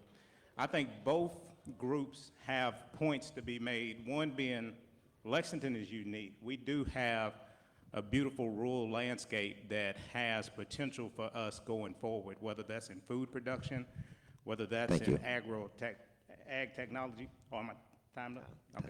All right, sorry about that. It's okay. I got 1 minute, or is time up?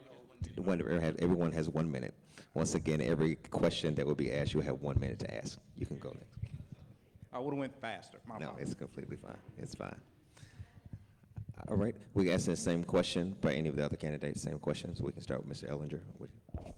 Thank you. I believe that we need responsible growth. We have to make sure we have enough jobs in this community, because when you look at our tax base, 80% plus of our tax base comes from the payroll tax and net profit tax. And we have to make sure that everybody that wants a job has an opportunity to have a job. In the last urban service area, last comprehensive plan in 2018, we looked at infill and redevelopment and not expanding. We also added in there a goal 4 that we looked at potentially looking at where we're going to grow.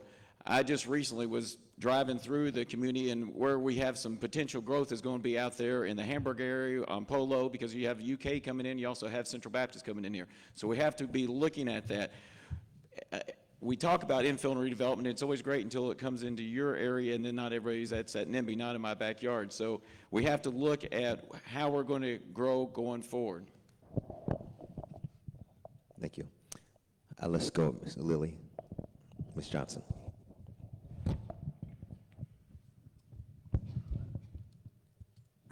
Affordable housing.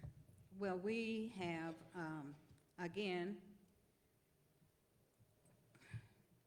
infill.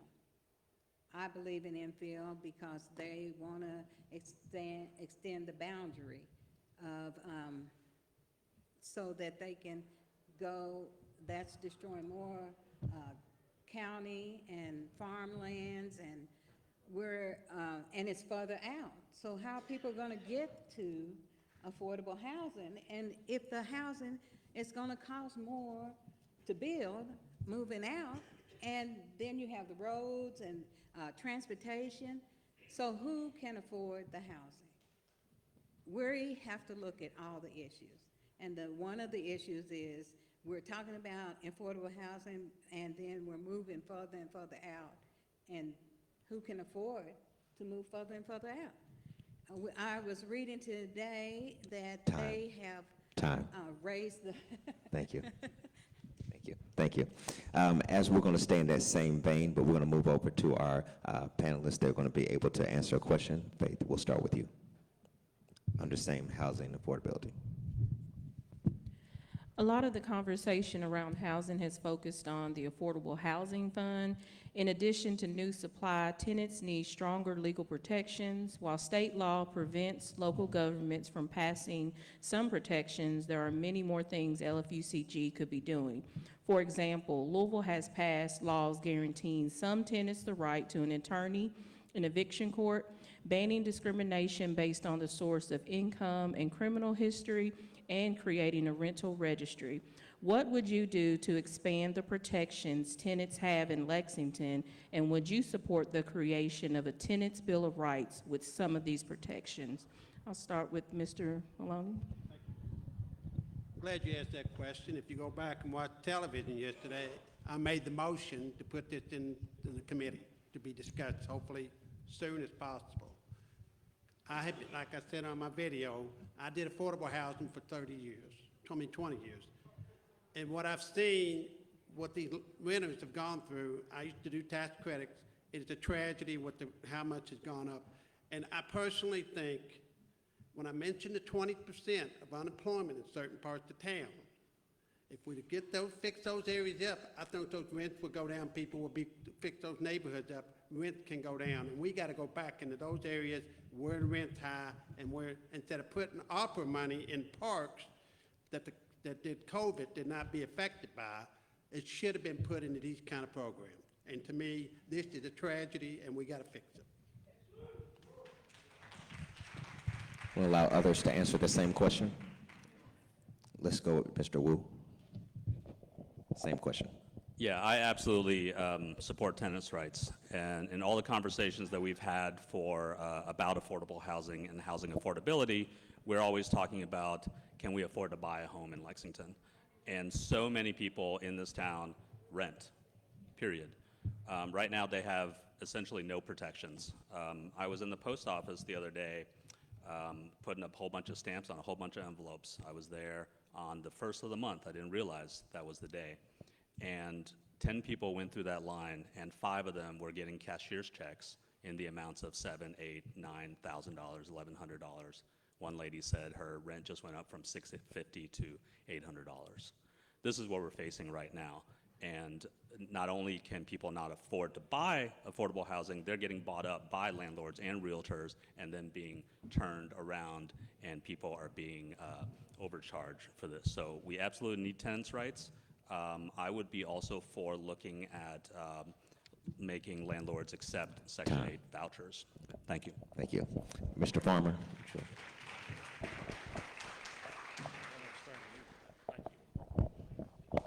1 minute, 59. Before you take a step forward, sometimes you have to take a step back. This was a good question. He asked about influencers in the community. What I say to you is, what is available to all of us is the planning staff. And what the planning staff says, they want to mine out your backyard. They want to lose for you the parking at your curb. We need to take care of those. We need to make Lexington better by bringing those people into the fold. We have a great planning tenant in our urban service boundary. We need to use it as a tool rather than a wall. For affordable housing and people in need, because of our style, we have to do more for people because we wall off so much of the county and force everyone into the city. We have to help folks in whatever capacity we can so they can be and live here. Thank you. Same question. Would you like to answer that, Ms. Moore? Yes, certainly, thank you. 46% of the people in Fayette County rent their homes or rent the place that they live. So it is certainly a big issue in this community. And as Councilmember Maloney said earlier, that issue was put in committee, and I second that when actually, ironically, I got an email today from the person who was the tenant person that wants to meet to talk about. So I'm looking forward to hearing that discussion. I was on the council when we were going through COVID because it's been very tough on a lot of people, and we made sure that we put $40 million through the rental assistance stabilization, and we're still doing that through community action. So we're still working on that. I was involved when we did in 2014 the Affordable Housing Trust Fund, and I'll thank Bill for all their hard work that we've been able to go through and do that, because we've been able to put $24 million in that and been able to leverage that for over $350 million. So I'm proud of that. We put an extra $10 million in ARPA money there too. Thank you. Thank you. Ms. Johnson, you get the same question. First of all, Mr. Farmer, they're concerned about people moving out of the city, and that's why we're talking about infill. And the other issue is, I was at a meeting and they said that they put $3 million allocation for affordable housing, and this is the city. And they were adding $2 million more within the next year. And this was a form that the mayor had, and they were talking about not only helping people pay their rent, paying it for them, and other situations. So there is an issue about looking into it. We have REACH, and we have Kentucky Housing Corporation, which is within this group. They were there at this meeting. And so I would... Time. Thank you. Sorry. Mr. Brown. Same question. Same. Can you repeat the question? Faith, would you like to? What would you do to expand the protections tenants have in Lexington, and would you support the creation of a tenant's bill of rights with some of those protections?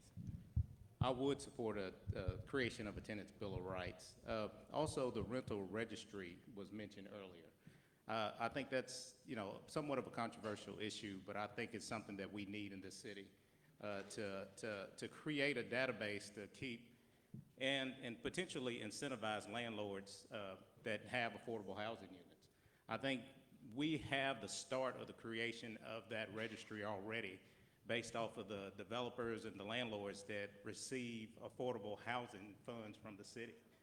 They, in order to receive those funds, they are subjected to annual inspections that they agree to, and it's more of a permanent protection for affordable housing because they put the deed restrictions on the properties that they use for affordable housing. So that ensures that we have affordable housing and that fund is being used to address the population and the need that we have in the city in regards to affordable housing. Thank you.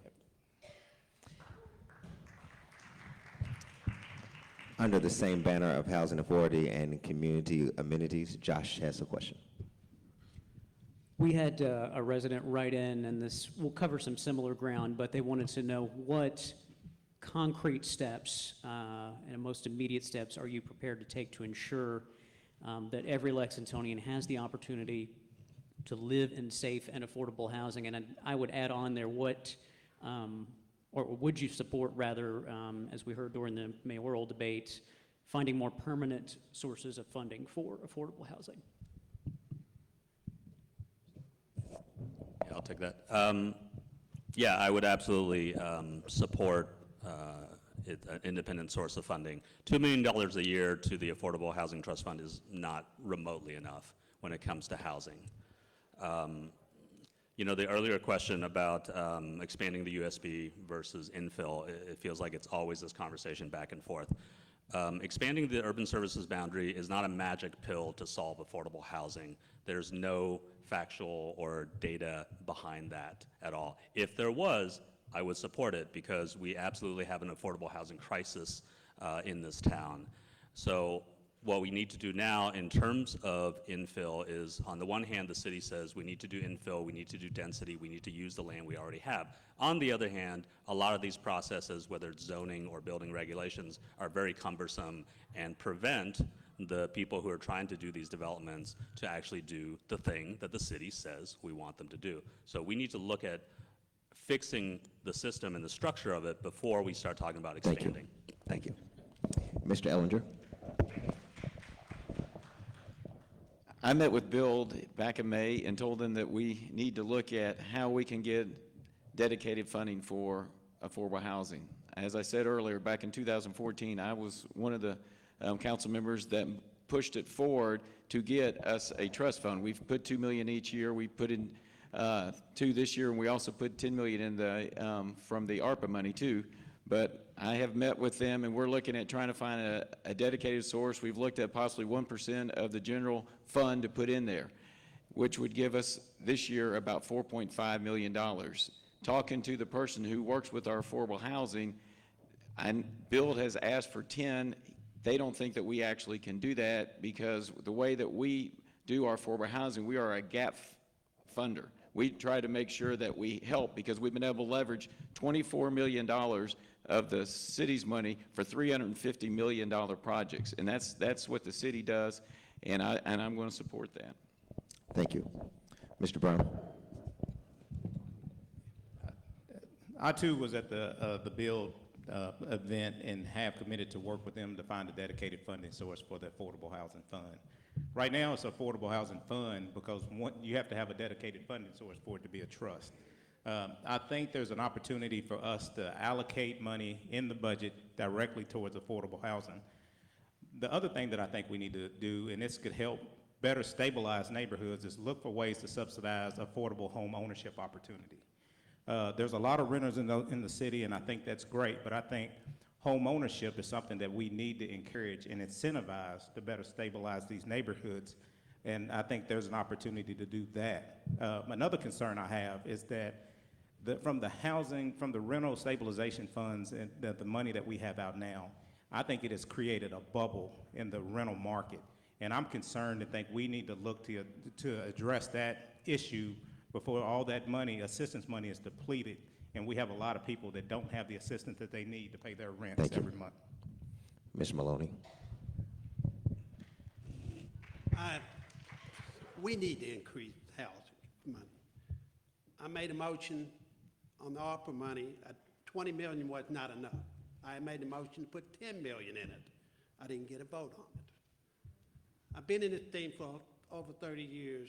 Think about if we'd have had the additional $10 million and we would have gone into these homes that have been bought up by landlords. If the city would have bought the home first, we could have got some great nonprofits that will come in creative and built those homes and put homeowners back in there. And let me give you an example. When I worked for Reach, I got people who were on Section 8 vouchers that were getting $900 a month, and they had to pay $900 for the apartment. I got them a house. It was $500. They went off Section 8 in 15 years. We can do that with 2% money we had in the last 5 years, and we didn't do any of these kind of programs. I get frustrated. We should be able to fix these problems. And Tim, and I would be in favor of the 1% because I tried to get you 10 million, but it didn't happen. Thank you. Mr. Farmer. Thank you again. I appreciate it. Sorry. Oh, good God, y'all. For 20 years, we spent money to purchase development rights so people don't live in certain parts of this county, and it worked. They don't live there. Now we need to spend the money to let people live in Lexington-Fayette County, to live in a neighborhood, to live close by. All we have to do that is decide to. That's all we did 20 years ago. We decided to fund purchase of development rights. Now let's fund purchasing home rights for people in the city. Thank you. Thank you.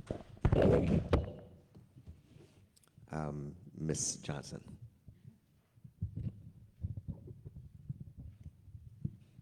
I saw an ad from Louisville where they had a bunch of houses and they were vacant.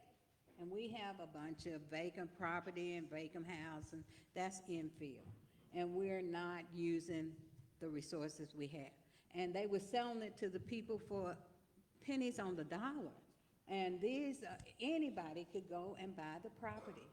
And that, you could take $100 and go buy a property. And this is what Louisville has been doing with some of their vacant properties and lands that are just sitting there. And we need to look at other ways of getting people into housing and making it affordable. And I'm in for that. I am in for making sure of tenants' rights, definitely, because I have fought with tenants. Thank you. For tenants' rights. Thank you. Under that last, we have one more question under the same banner, and it will be coming from Jessica. All right, thank you. If elected as council at large, what specific policies and strategies do you plan to bring before the council that represent a different approach to solving the affordable housing crisis other than what's already been done? Mr. Malone. Going back to the question about expanding the boundaries, we need to go on and expand the boundaries. We had a chance to do it 5 years ago. We missed it by 1 vote. We expand the boundaries.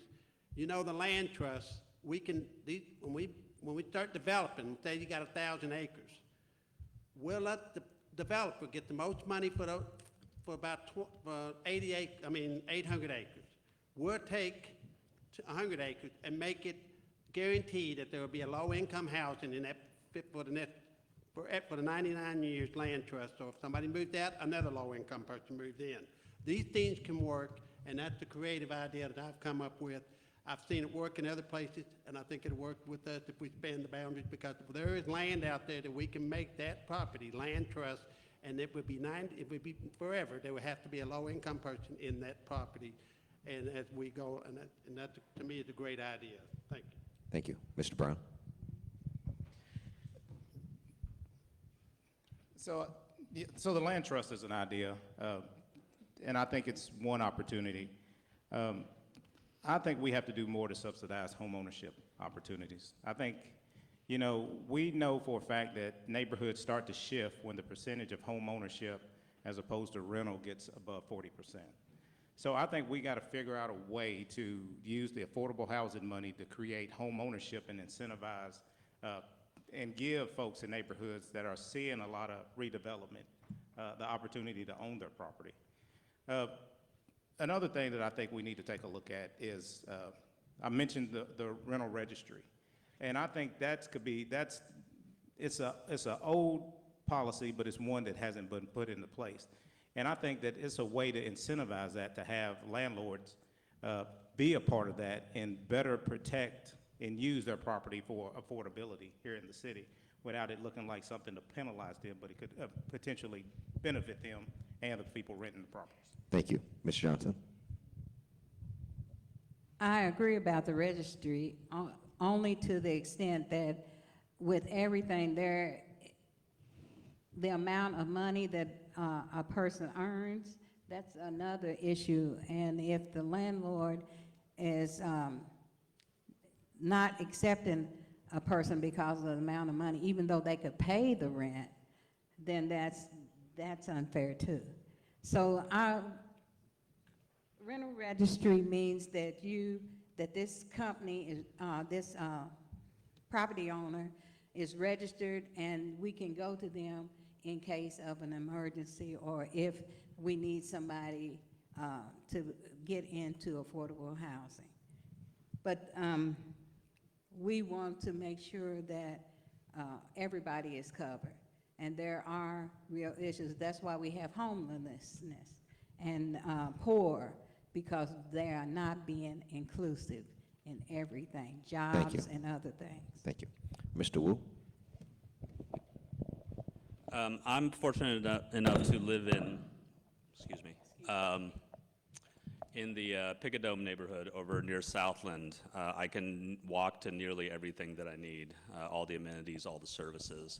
There are neighborhoods like that around Lexington, like Meadowthorpe, Chevy Chase, a lot of neighborhoods where there is that sort of mixed use within walking distance. We also have a lot of neighborhoods in Lexington that don't have that. And we need to make a really conscious effort from the city level, from the planning level, from the zoning level, instead of waiting for developers to come to us with specific and ad hoc zone changes, to actually plan some of our neighborhoods. Because when a neighborhood is walkable, is green, is mixed use, you don't have to rely on transportation as much. It's a healthier way to live. You're driving less, you're saving on gas. Those are all the ways that we can improve and be very conscious and very intentional about how we create communities. Thanks. Thank you. Mr. Farmer and then Mr. Ellinger.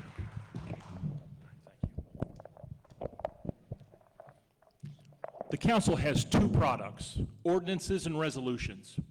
Ordinances is what set up the Purchase and Development Rights Program that's had tens of millions of dollars spent on it and has encumbered tens of thousands of acres.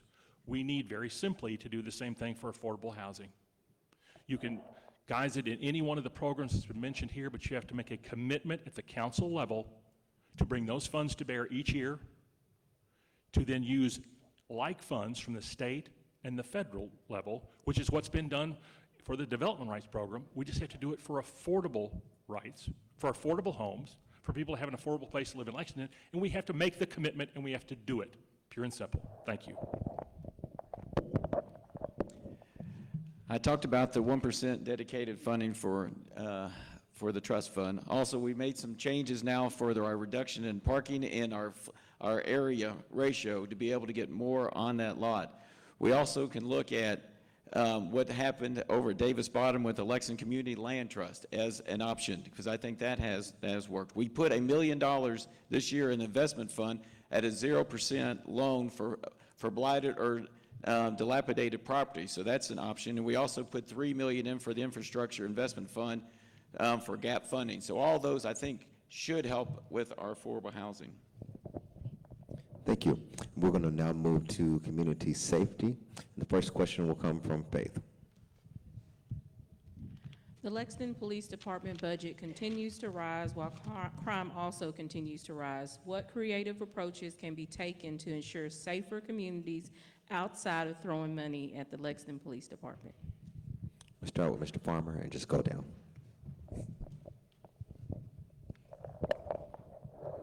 You have to inspire people to service. We're 100 folks down right now. And it's not about throwing more money at them. It's about finding opportunities within the community for policing to take place and for other folks to be part of those conversations, because we have to inspire people at a family level, at a home level, for the opportunity to be part of a tomorrow in Lexington. It's not just about policing. Policing is a very important part of that. We have a bald spot right now, and we all feel it, and we all have remorse about it. But unless we step back and find a way to bring people together forward, we can't cover those ills, no matter how much we spend on policing, until we have folks interested in tomorrow, interested in a better day, and interested in a better way. We have to do that with folks, not just with money. Thank you. Mr. Wu, we're just going to go right down. Just next, Mr. Wu. I think the focus on public safety equals the Lexington Police Department is the wrong way to look at it. Public safety is a collaborative effort. It requires the community. It requires nonprofits. It requires other organizations. Not every call that comes into 911 is a police call, but the police will take it. We have to absolutely do more and better. There are a lot of partnerships that the LPD is already doing, programs like PAL and SANE and Natalie's Sisters, but there's so much more that we could do with private-public partnerships. There's a lot of social services. We need people who are better equipped to deal with substance use disorder. We need people who can deal with mental health. And then let's take it a step back again and look at the root causes of violence. Most violence is economic violence. If you give people stable housing, nutrition, education, after-school programs, a healthy place to live where they can walk in their own neighborhoods, you Thank you. mitigate and solve future Thank you. problems with public safety. Thank you. I want to follow up on that because I think that's important. It's the root causes: affordable housing, homelessness, workforce, youth programming. And during the pandemic, we really saw a big issue with that. We have Divine Krama here over with One Lexington, and I was out this past weekend with the Roots and Heritage Festival and got the community involved to get out and have mentors out there in our orange shirts walking around the Roots and Heritage Festival. We had no incidents there. The community has to be involved. We don't need over-policing in minority communities. We need the community involved, and we need to look at these root problems. And we have what we call the PEER: prevention, intervention, enforcement, and reentry, and we need to focus on that. Thank you.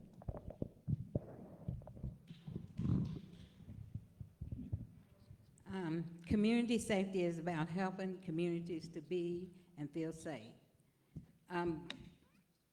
And again, it's not really the police that we should be worried about at this point.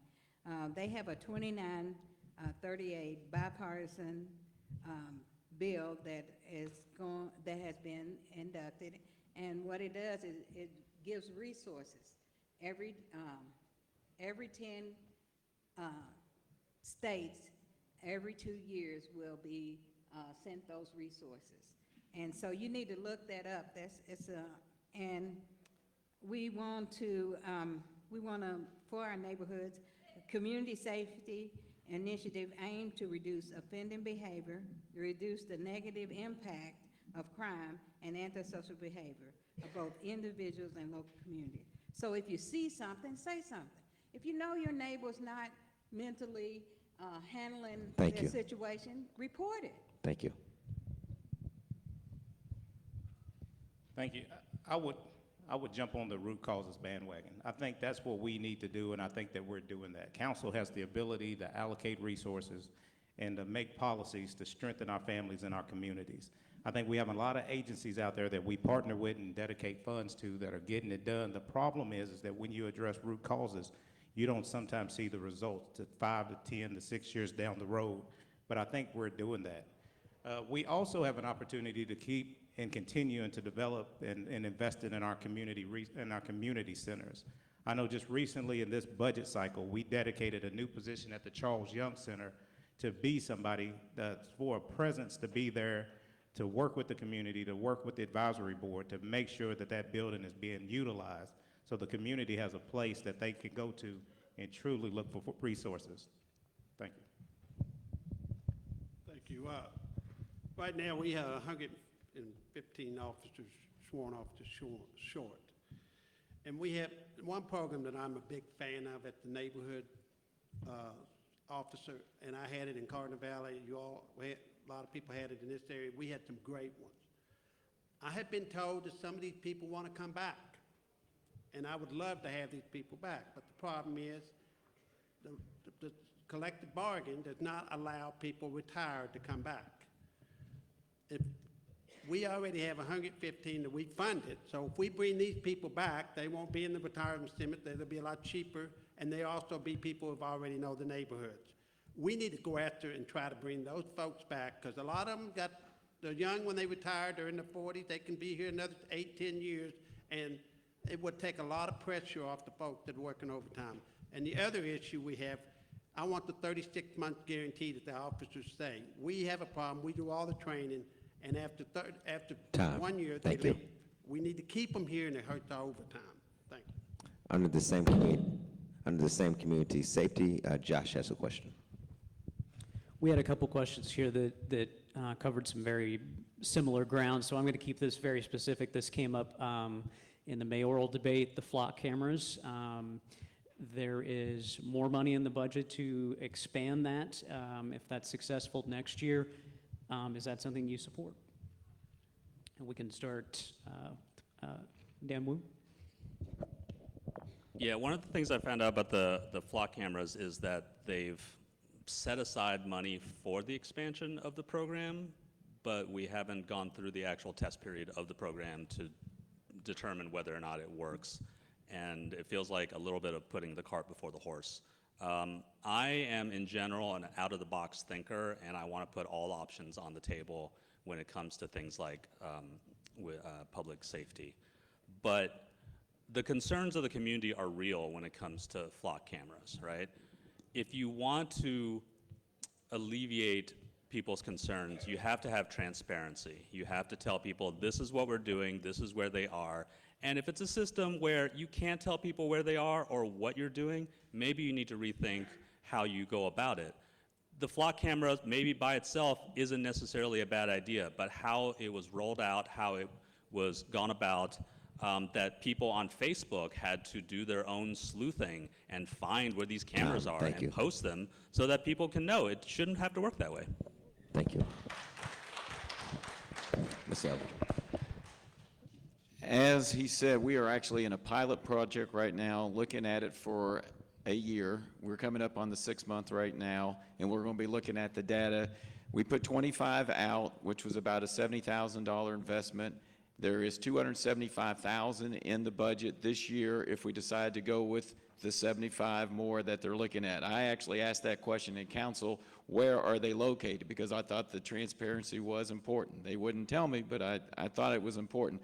Now, these are our license plate readers. So it's for reported crimes, and they look at the license plate, and then they go back and do the investigation. So far, they have been able to find 11 missing persons, over 70 stolen cars, and there has been some positive stuff coming out there, but we are in a pilot project, and I want to see what happens before I make any determination, because it would be the cart before the horse, because we're trying to decide if we're going to go forward with on this pilot project.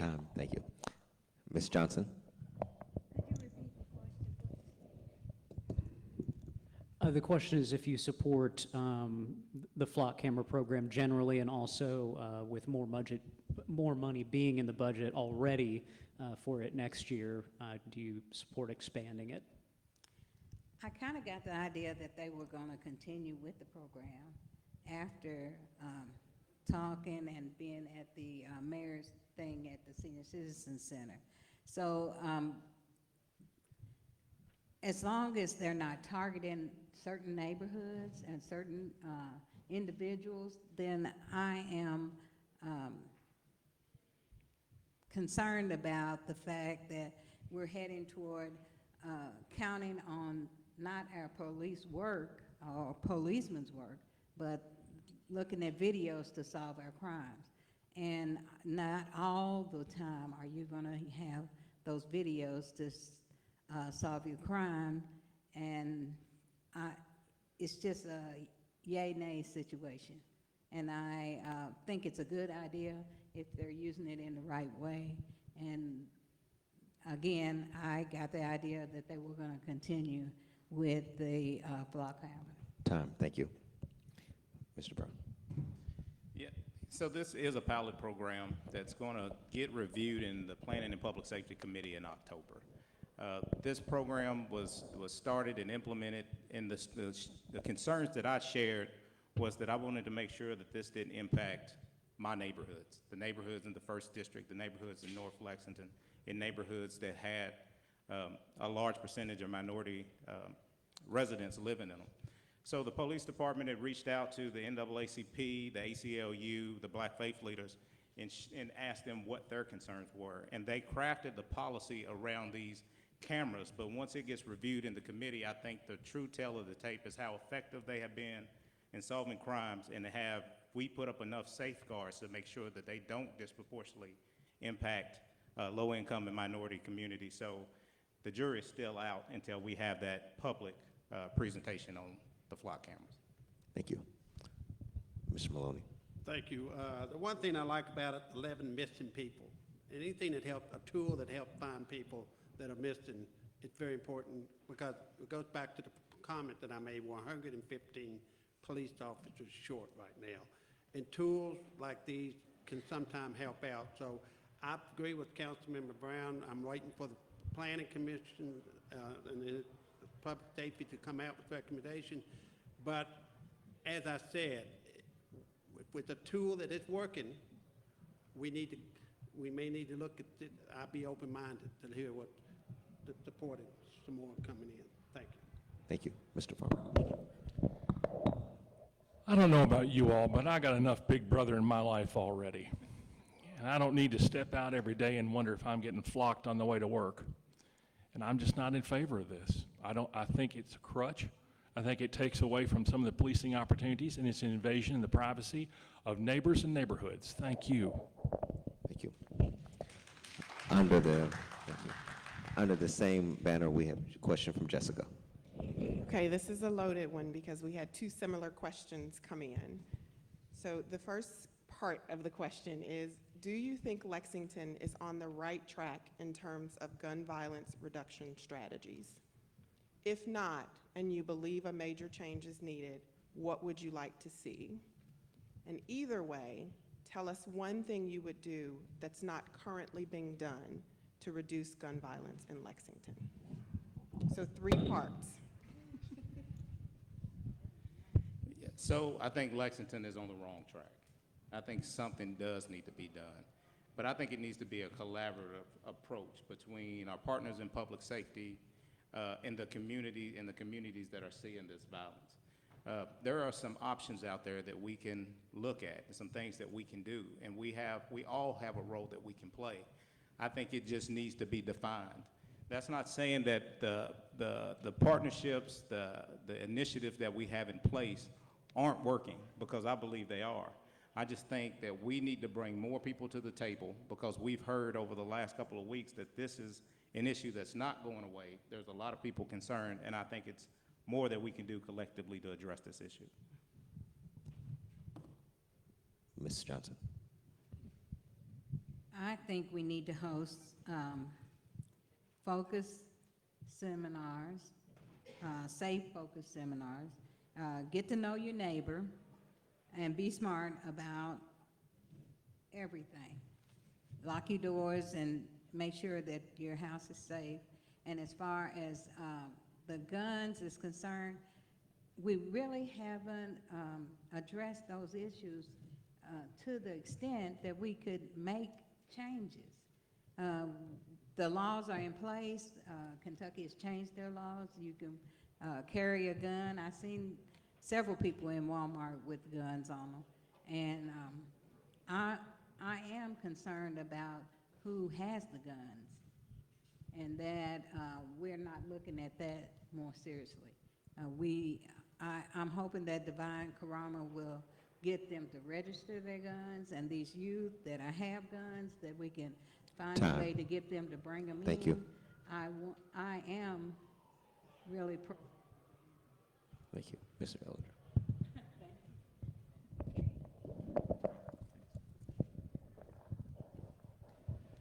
I was out Saturday night with the police. I first went to E911. We're down, we had five call takers there. We normally should have 10. We were down about 50% on that. So that's a problem. We also are down 115 officers, and that's an issue, because we had officers at the Roots and Heritage Festival. We had officers when we had the students that were going to State Street. Then we had a shooting that was on Short and Mill. We had nine people shot, 4 shootings on Saturday night. That is not the Lexington I know. That is not, we are not on the right track. We are doing better on youth violence, and I think One Lexington has been good for that. But we've had a very big uptick in domestic violence. We're a third of the shootings and homicides have come from that, and we're at 35, and our record was last year 37. That's not a record I want to break, and we're 3 months still left in the year. Thank you. Mr. Wu. I hear my brother Divine Karama's name getting thrown out all day long, every day, when it comes to public safety. And he is doing some real work out there. But up until recently, he was a one-man show. And we can't have one strategy when it comes to public safety and turning violence around. We can't pay it lip service, and we can't just put all the onus on one person or even one organization. We have to look at this as a holistic, long-term solution. Are we going to curb violent crime in this city tomorrow? No. Next week? No. Next month? Probably not. Let's be real about this. We need long-term solutions, and that includes hearts and minds. That includes after-school programs. That includes nutrition. That includes domestic violence intervention. That includes housing, job training, all of those things. We have to reframe the conversation away from just law enforcement, because law enforcement very often comes after the fact. After these things are happening, we're taking people in. We have to Thank you. Mr. Farmer?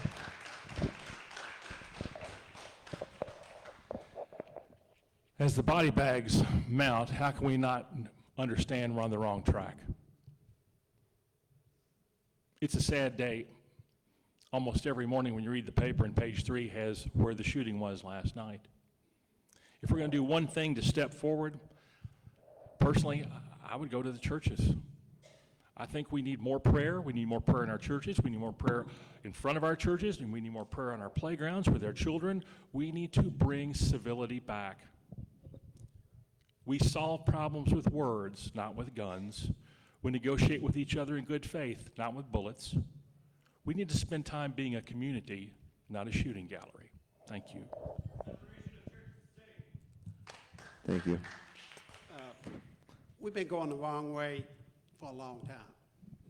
If you look, we got a line going down the middle of Main Street. Whatever happens on this side, somebody gets shot, certain people go, oh my God, we got to do something. Somebody gets shot on this side, oh, what happened? Nothing good happens after 12 o'clock. That's not a message we should be sending. Anybody gets shot should be treated the same.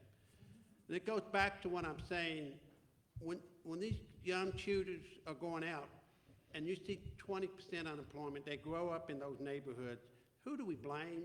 Everybody says the parents. I blame the city for not going out there and investing the money where it needs to be invested for these children and these young men and women to have a better life, just as good as on the other side of town. And we have not been doing that. And we had a chance for the last 15 years to do it, and we took another route. So that's why I get frustrated sometimes, but to me, we need this problem's been going on for too long for me.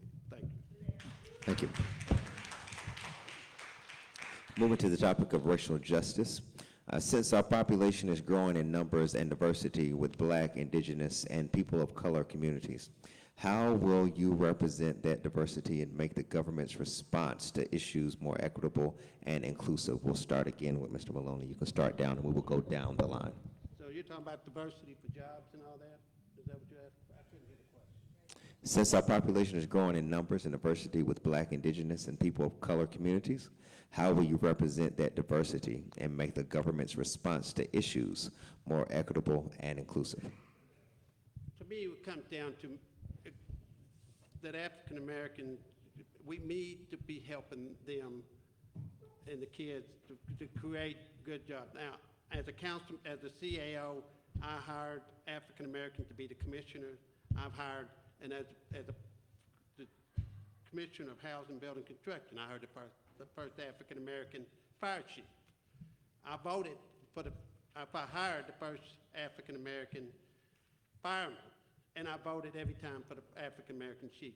We have outstanding African Americans, and the city has to set that talent. And there have been some people in the last couple of years, we have lost a lot of talent that we should have in Africa for jobs that have been created. And I saw where African Americans should have had those jobs, and I feel like the city needs to start changing first before they start pointing fingers at them. Part of the reason that I'm in this race is because I believe representation matters. I've been on council since 2015, representing the 1st District, and right now I'm currently the only person of color on council. Nobody's ever been elected, a diverse candidate has never been elected to represent the city at large. So that has motivated me to run with the thinking that somebody and other people would step up and run, and we have seen that happen. There's diverse candidates all across this city running for office. And I think representation matters, building capacity matters, growing up leaders that reflect this community and encouraging them and giving them the resources to be a voice to be heard and to represent everyone in the city, I think is important. So I feel like I'm living the question that you asked. Thank you.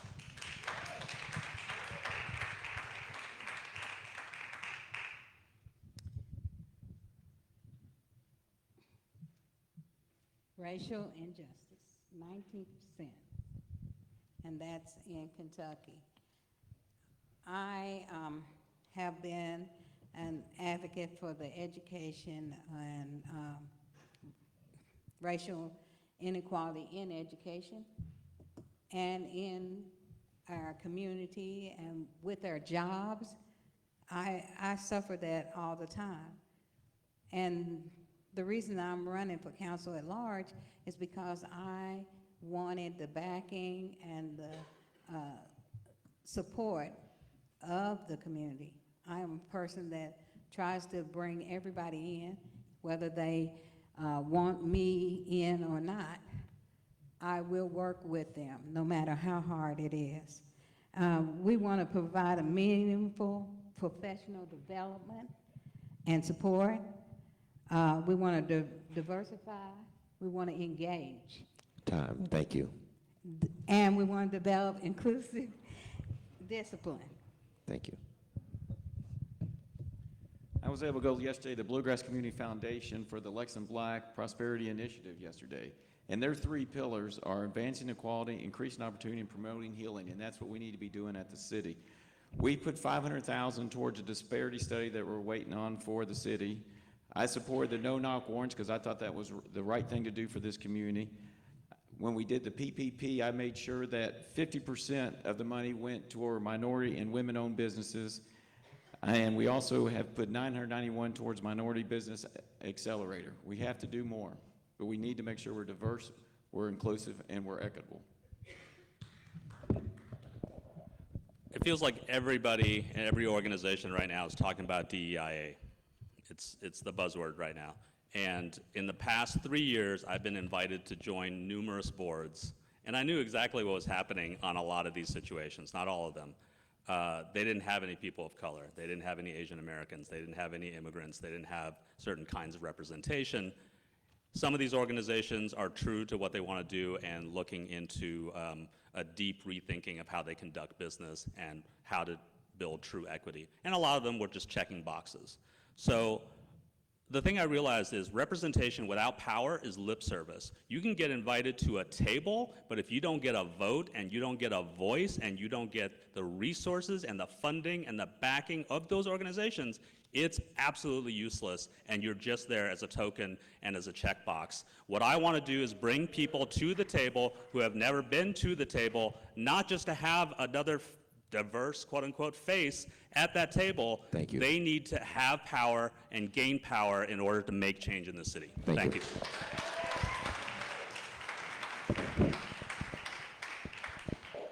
You know, this morning, Dr. Liggins talked about the fact that equity isn't about people losing seats at the table. It's about bringing more people to the table. And I think that flows through every one of the comments you saw here. We have to focus as a community on people's opportunities, their ability to serve, their ability to have that power, but their ability to make change in equity, in mobility, in leadership. Having seats at the table is important. Having representation is important. Making the outcomes happen is the most important. Thank you. Under the same banner, we'll have Jessica has a question. Mario, for the sake of time and to get through the questions, I'm going to yield to Faith because we have another one that's duplicative. What is your plan on improving the quality of life here in Lexington, which they included access to health care, safe and affordable housing, living wages, access to affordable, healthy food, and quality education for women in communities of color?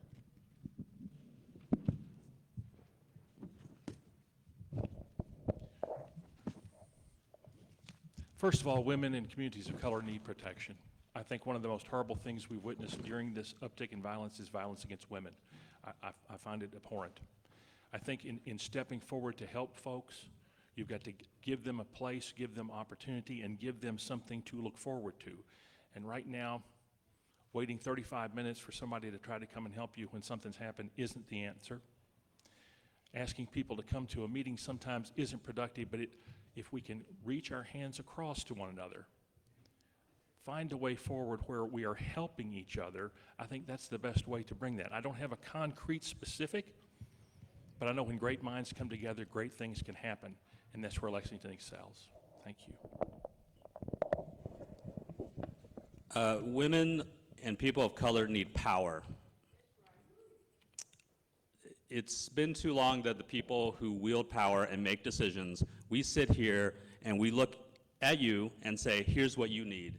Here's the kind of help you need. Here's the kind of assistance you need. How often do we actually go out into the communities and ask folks, what do you actually need? How do you need it? What is the help? And most people will tell you what they want is not help. What they want is opportunity. What they want is opportunity to build a better life. We all know that owning a home is one of the greatest ways to build generational wealth, right? And that's the first thing we have to tackle, I think, over all issues, including public safety, because housing instability and housing, not being able to afford to live in a house, is the root of so many other issues. We need to bring folks to the table, give them power, give them voice, and we need to prioritize it, because the way a city spends its time and money, its priorities are its values. Thank you.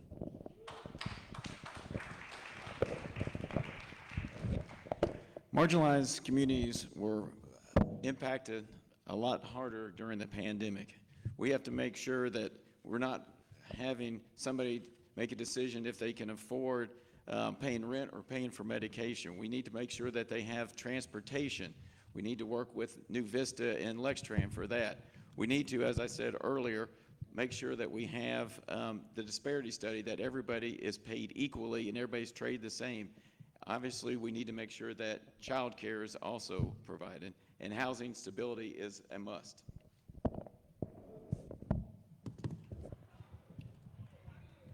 Again, we need to engage and ensure equitable access. As a woman of color, I know firsthand that we have to continuously address issues with you. You have to stay on top of it. We need to educate people on how to address these issues. We need them, which sometimes they have the hospitals and stuff are out in the community giving blood pressure checks and diabetes checks. So we need to have more engagement.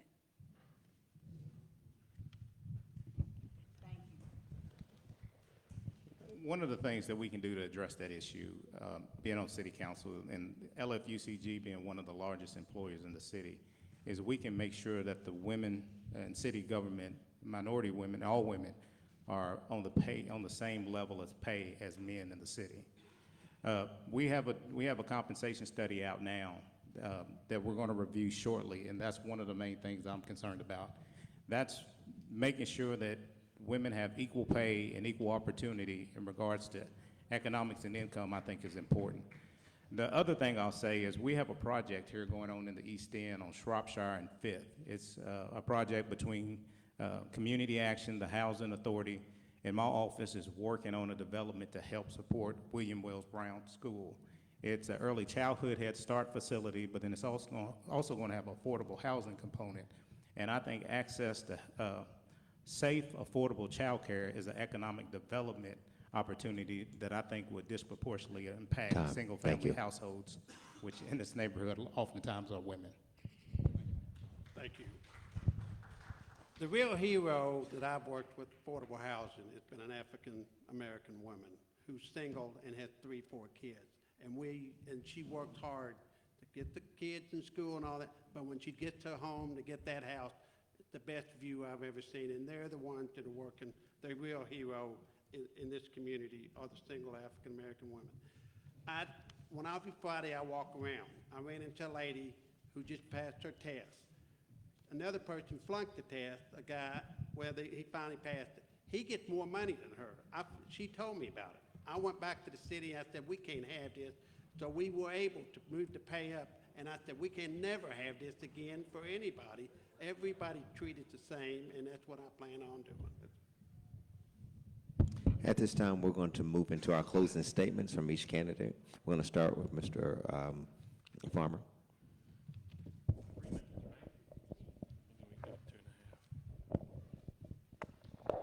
Well, I want to thank you all for providing us a forum tonight. I want to thank the audience for being here, for the sponsors who helped do this, and our folks up here who helped put this on. I'm a native of Lexington. I take pride in our city, all parts of it. I, like you, get up and go to work every day. I enjoy working. In addition to that, I enjoy being a public servant, serving all of you in multiple capacities. When you're out running for these jobs, people say to you, why would you do that? Or what will you do about these things? And you just have to step back and go, with the love and the commitment that you can bring to a meeting and make a difference. When we make a decision and we implement it, we make Lexington better. Before I was on council, I believed in ready, aim, fire. Having been on the council, it's ready, fire, aim. If you can get the group to make a decision, you can move Lexington forward. If there's a problem, you can get them to back up because they've made a bad decision. In doing this job going forward, I've told you the simplest things. Safe streets to walk on, safe roads to drive on, safe neighborhoods to live in. As we get back to basics, we find that there's harmony in understanding one another and working together. It's a great city. It's a beautiful setting. But we have our dark sides. We have our bruised spots. But we have a need to heal. We have a need for leadership. You have 3 votes. I'm asking for one of them. On November 8th, Bill Farmer for council at large. Bill Farmer for tomorrow. Bill Farmer with these seeds, planting new ideas. Let's find our best Lexington, and let's make it for one another. Let's make it for our neighbors. Let's make it for our families. But let's make it stick. I'm sorry for the state of the way things are right now. And if we could wave a magic wand, any one of us would. But we have to have diligent work. We have to have commitment. We have to have focus and drive.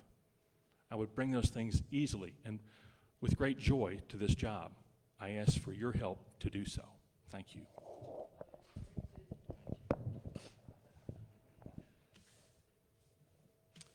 Here's what I believe in. I believe in that everybody should be able to afford somewhere safe to live.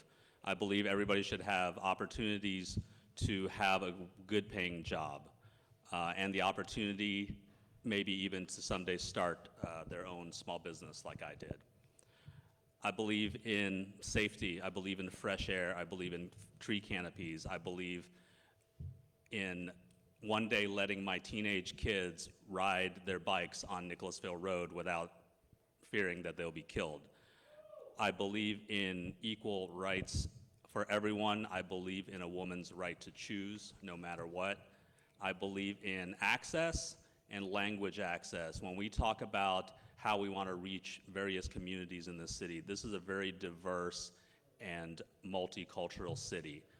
Do we have pamphlets in languages spoken by these communities? If not, we need to re-examine that. That's what access is. I want to give voice to people who have not had a voice and not been at the table, and not only that, I want to give them power. And when I say them, I mean us. I believe in equity and sustainability, and that undergirds everything else that we talk about. If everyone can't have it, I don't want to do it. I'm also an impatient person. I come from the small business world. I used to run my own restaurant. When I wanted to do something, I would go ask my friends who were smart about certain things, get their sage advice, make a decision, boom, make it happen. I understand this is not what I'm walking into. I understand I'm going to be 1 out of 15 of a legislative body that's going to require building relationships, making compromises, talking to people, not always getting your way. But I am impatient, and the way I'm going to work this council job is I am not just going to show up for council meetings and work sessions and have a great attendance record. I'm going to be out in the communities, being proactive, talking to folks, finding out what the issues are before they become problems, being proactive, connecting different organizations and individuals together so that they can work on these issues on their own, not necessarily through the slow churn sometimes of what city government is. I believe in ROI, I believe in return on investment, and I don't just mean money, I mean every effort we put in, I want to see something come out of it. Lexington is a great city. It's just not a great city for everyone, and that's what we want to change. Dan Wu, November 8th. Thank you all very much. First off, I want to thank the moderator and the panelists, and most importantly, the voters that have come out here today, because it's been a long time that you've been sitting here and listening, and hopefully that you've gotten more educated about the candidates. Thank you for giving me the opportunity for the last 16 years to represent you. It's been an honor. It's a privilege, and I don't take it lightly. You can count on me to show up. My record reflects that.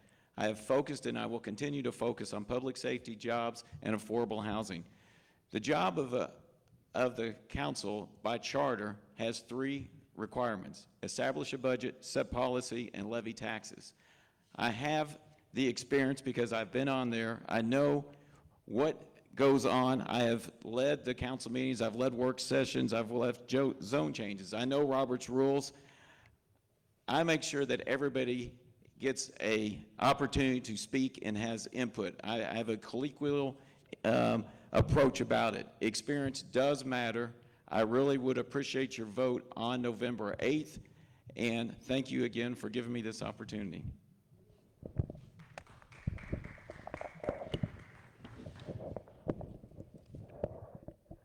Again, my name is Lily Miller-Johnson. I'm running for council at large. I'm number 3 on the ballot. And I want to start with the fact that I want to thank each and every person, the moderator, the panelists, Dr. Everett, and each and every sponsor that is here. I went to college. I pledged Zeta Phi Beta. They didn't take me over, but I did pledge. I am concerned about the fact that they say experience matters. I was an elected supervisor for 3 terms, and nobody recognized it. We're talking about black women getting equal pay and equal rights. As soon as I expanded, went higher than some of the people that were already elected as supervisors, they cut out the pay. This is the stuff that we are dealing with. You want fair and honest people dealing with your business. In 12 years, I missed 3 meetings. One was a weather problem, and one was an emergency family problem. 2 weather problems. Anyway, I wanted to say that dependable, I'm there. I have been sick. I had a fall, and I was at work every day except for the days that I'm not supposed to be there. I worked overtime every day. I have dealt with budgets. I ran a tax office. I was asked to be on the Tax Advisory Council out of Washington, D.C. I am doing things in my time, but I am always concerned about the people and what we need in our community. I hope you vote for me and elect me as your council at large on November the 8th. Lily Miller-Johnson.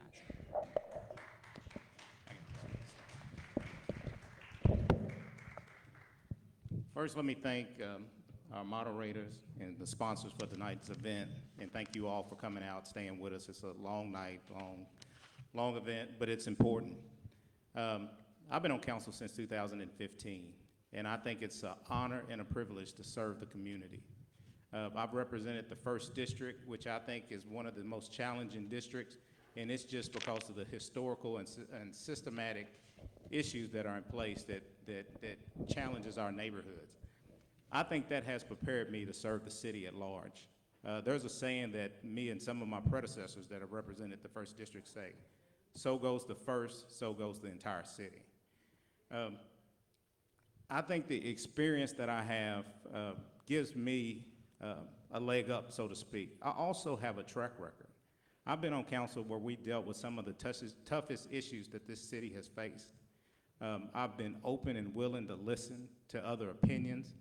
A lot of times I know it may seem like I ride the fence on issues, but I'm listening trying to get common ground when the time comes for us to make a vote and make a decision.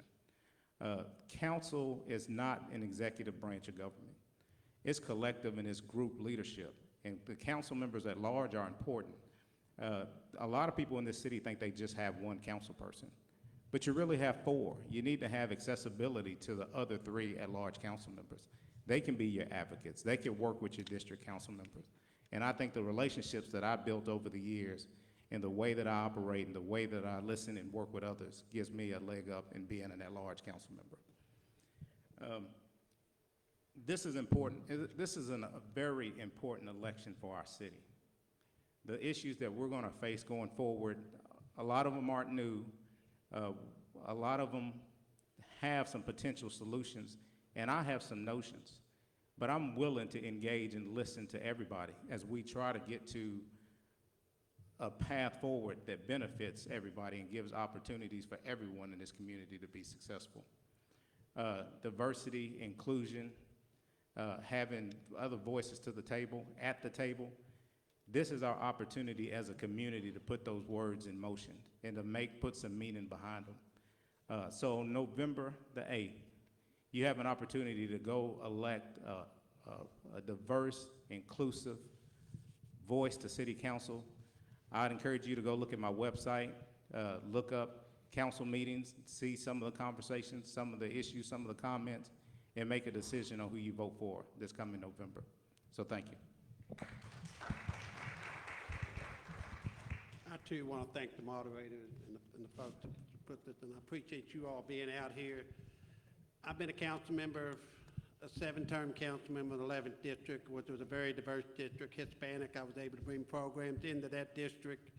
I became the commissioner CAO for the city for 4 years, went through a budget problem. We had $20 million shortfall. The next 4, and you saw what I've done the last 8 years.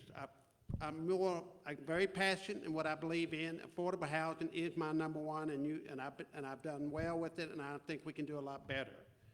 I've been fighting for an African-American church that has been misused for 159 years by the government. I want to fight for them.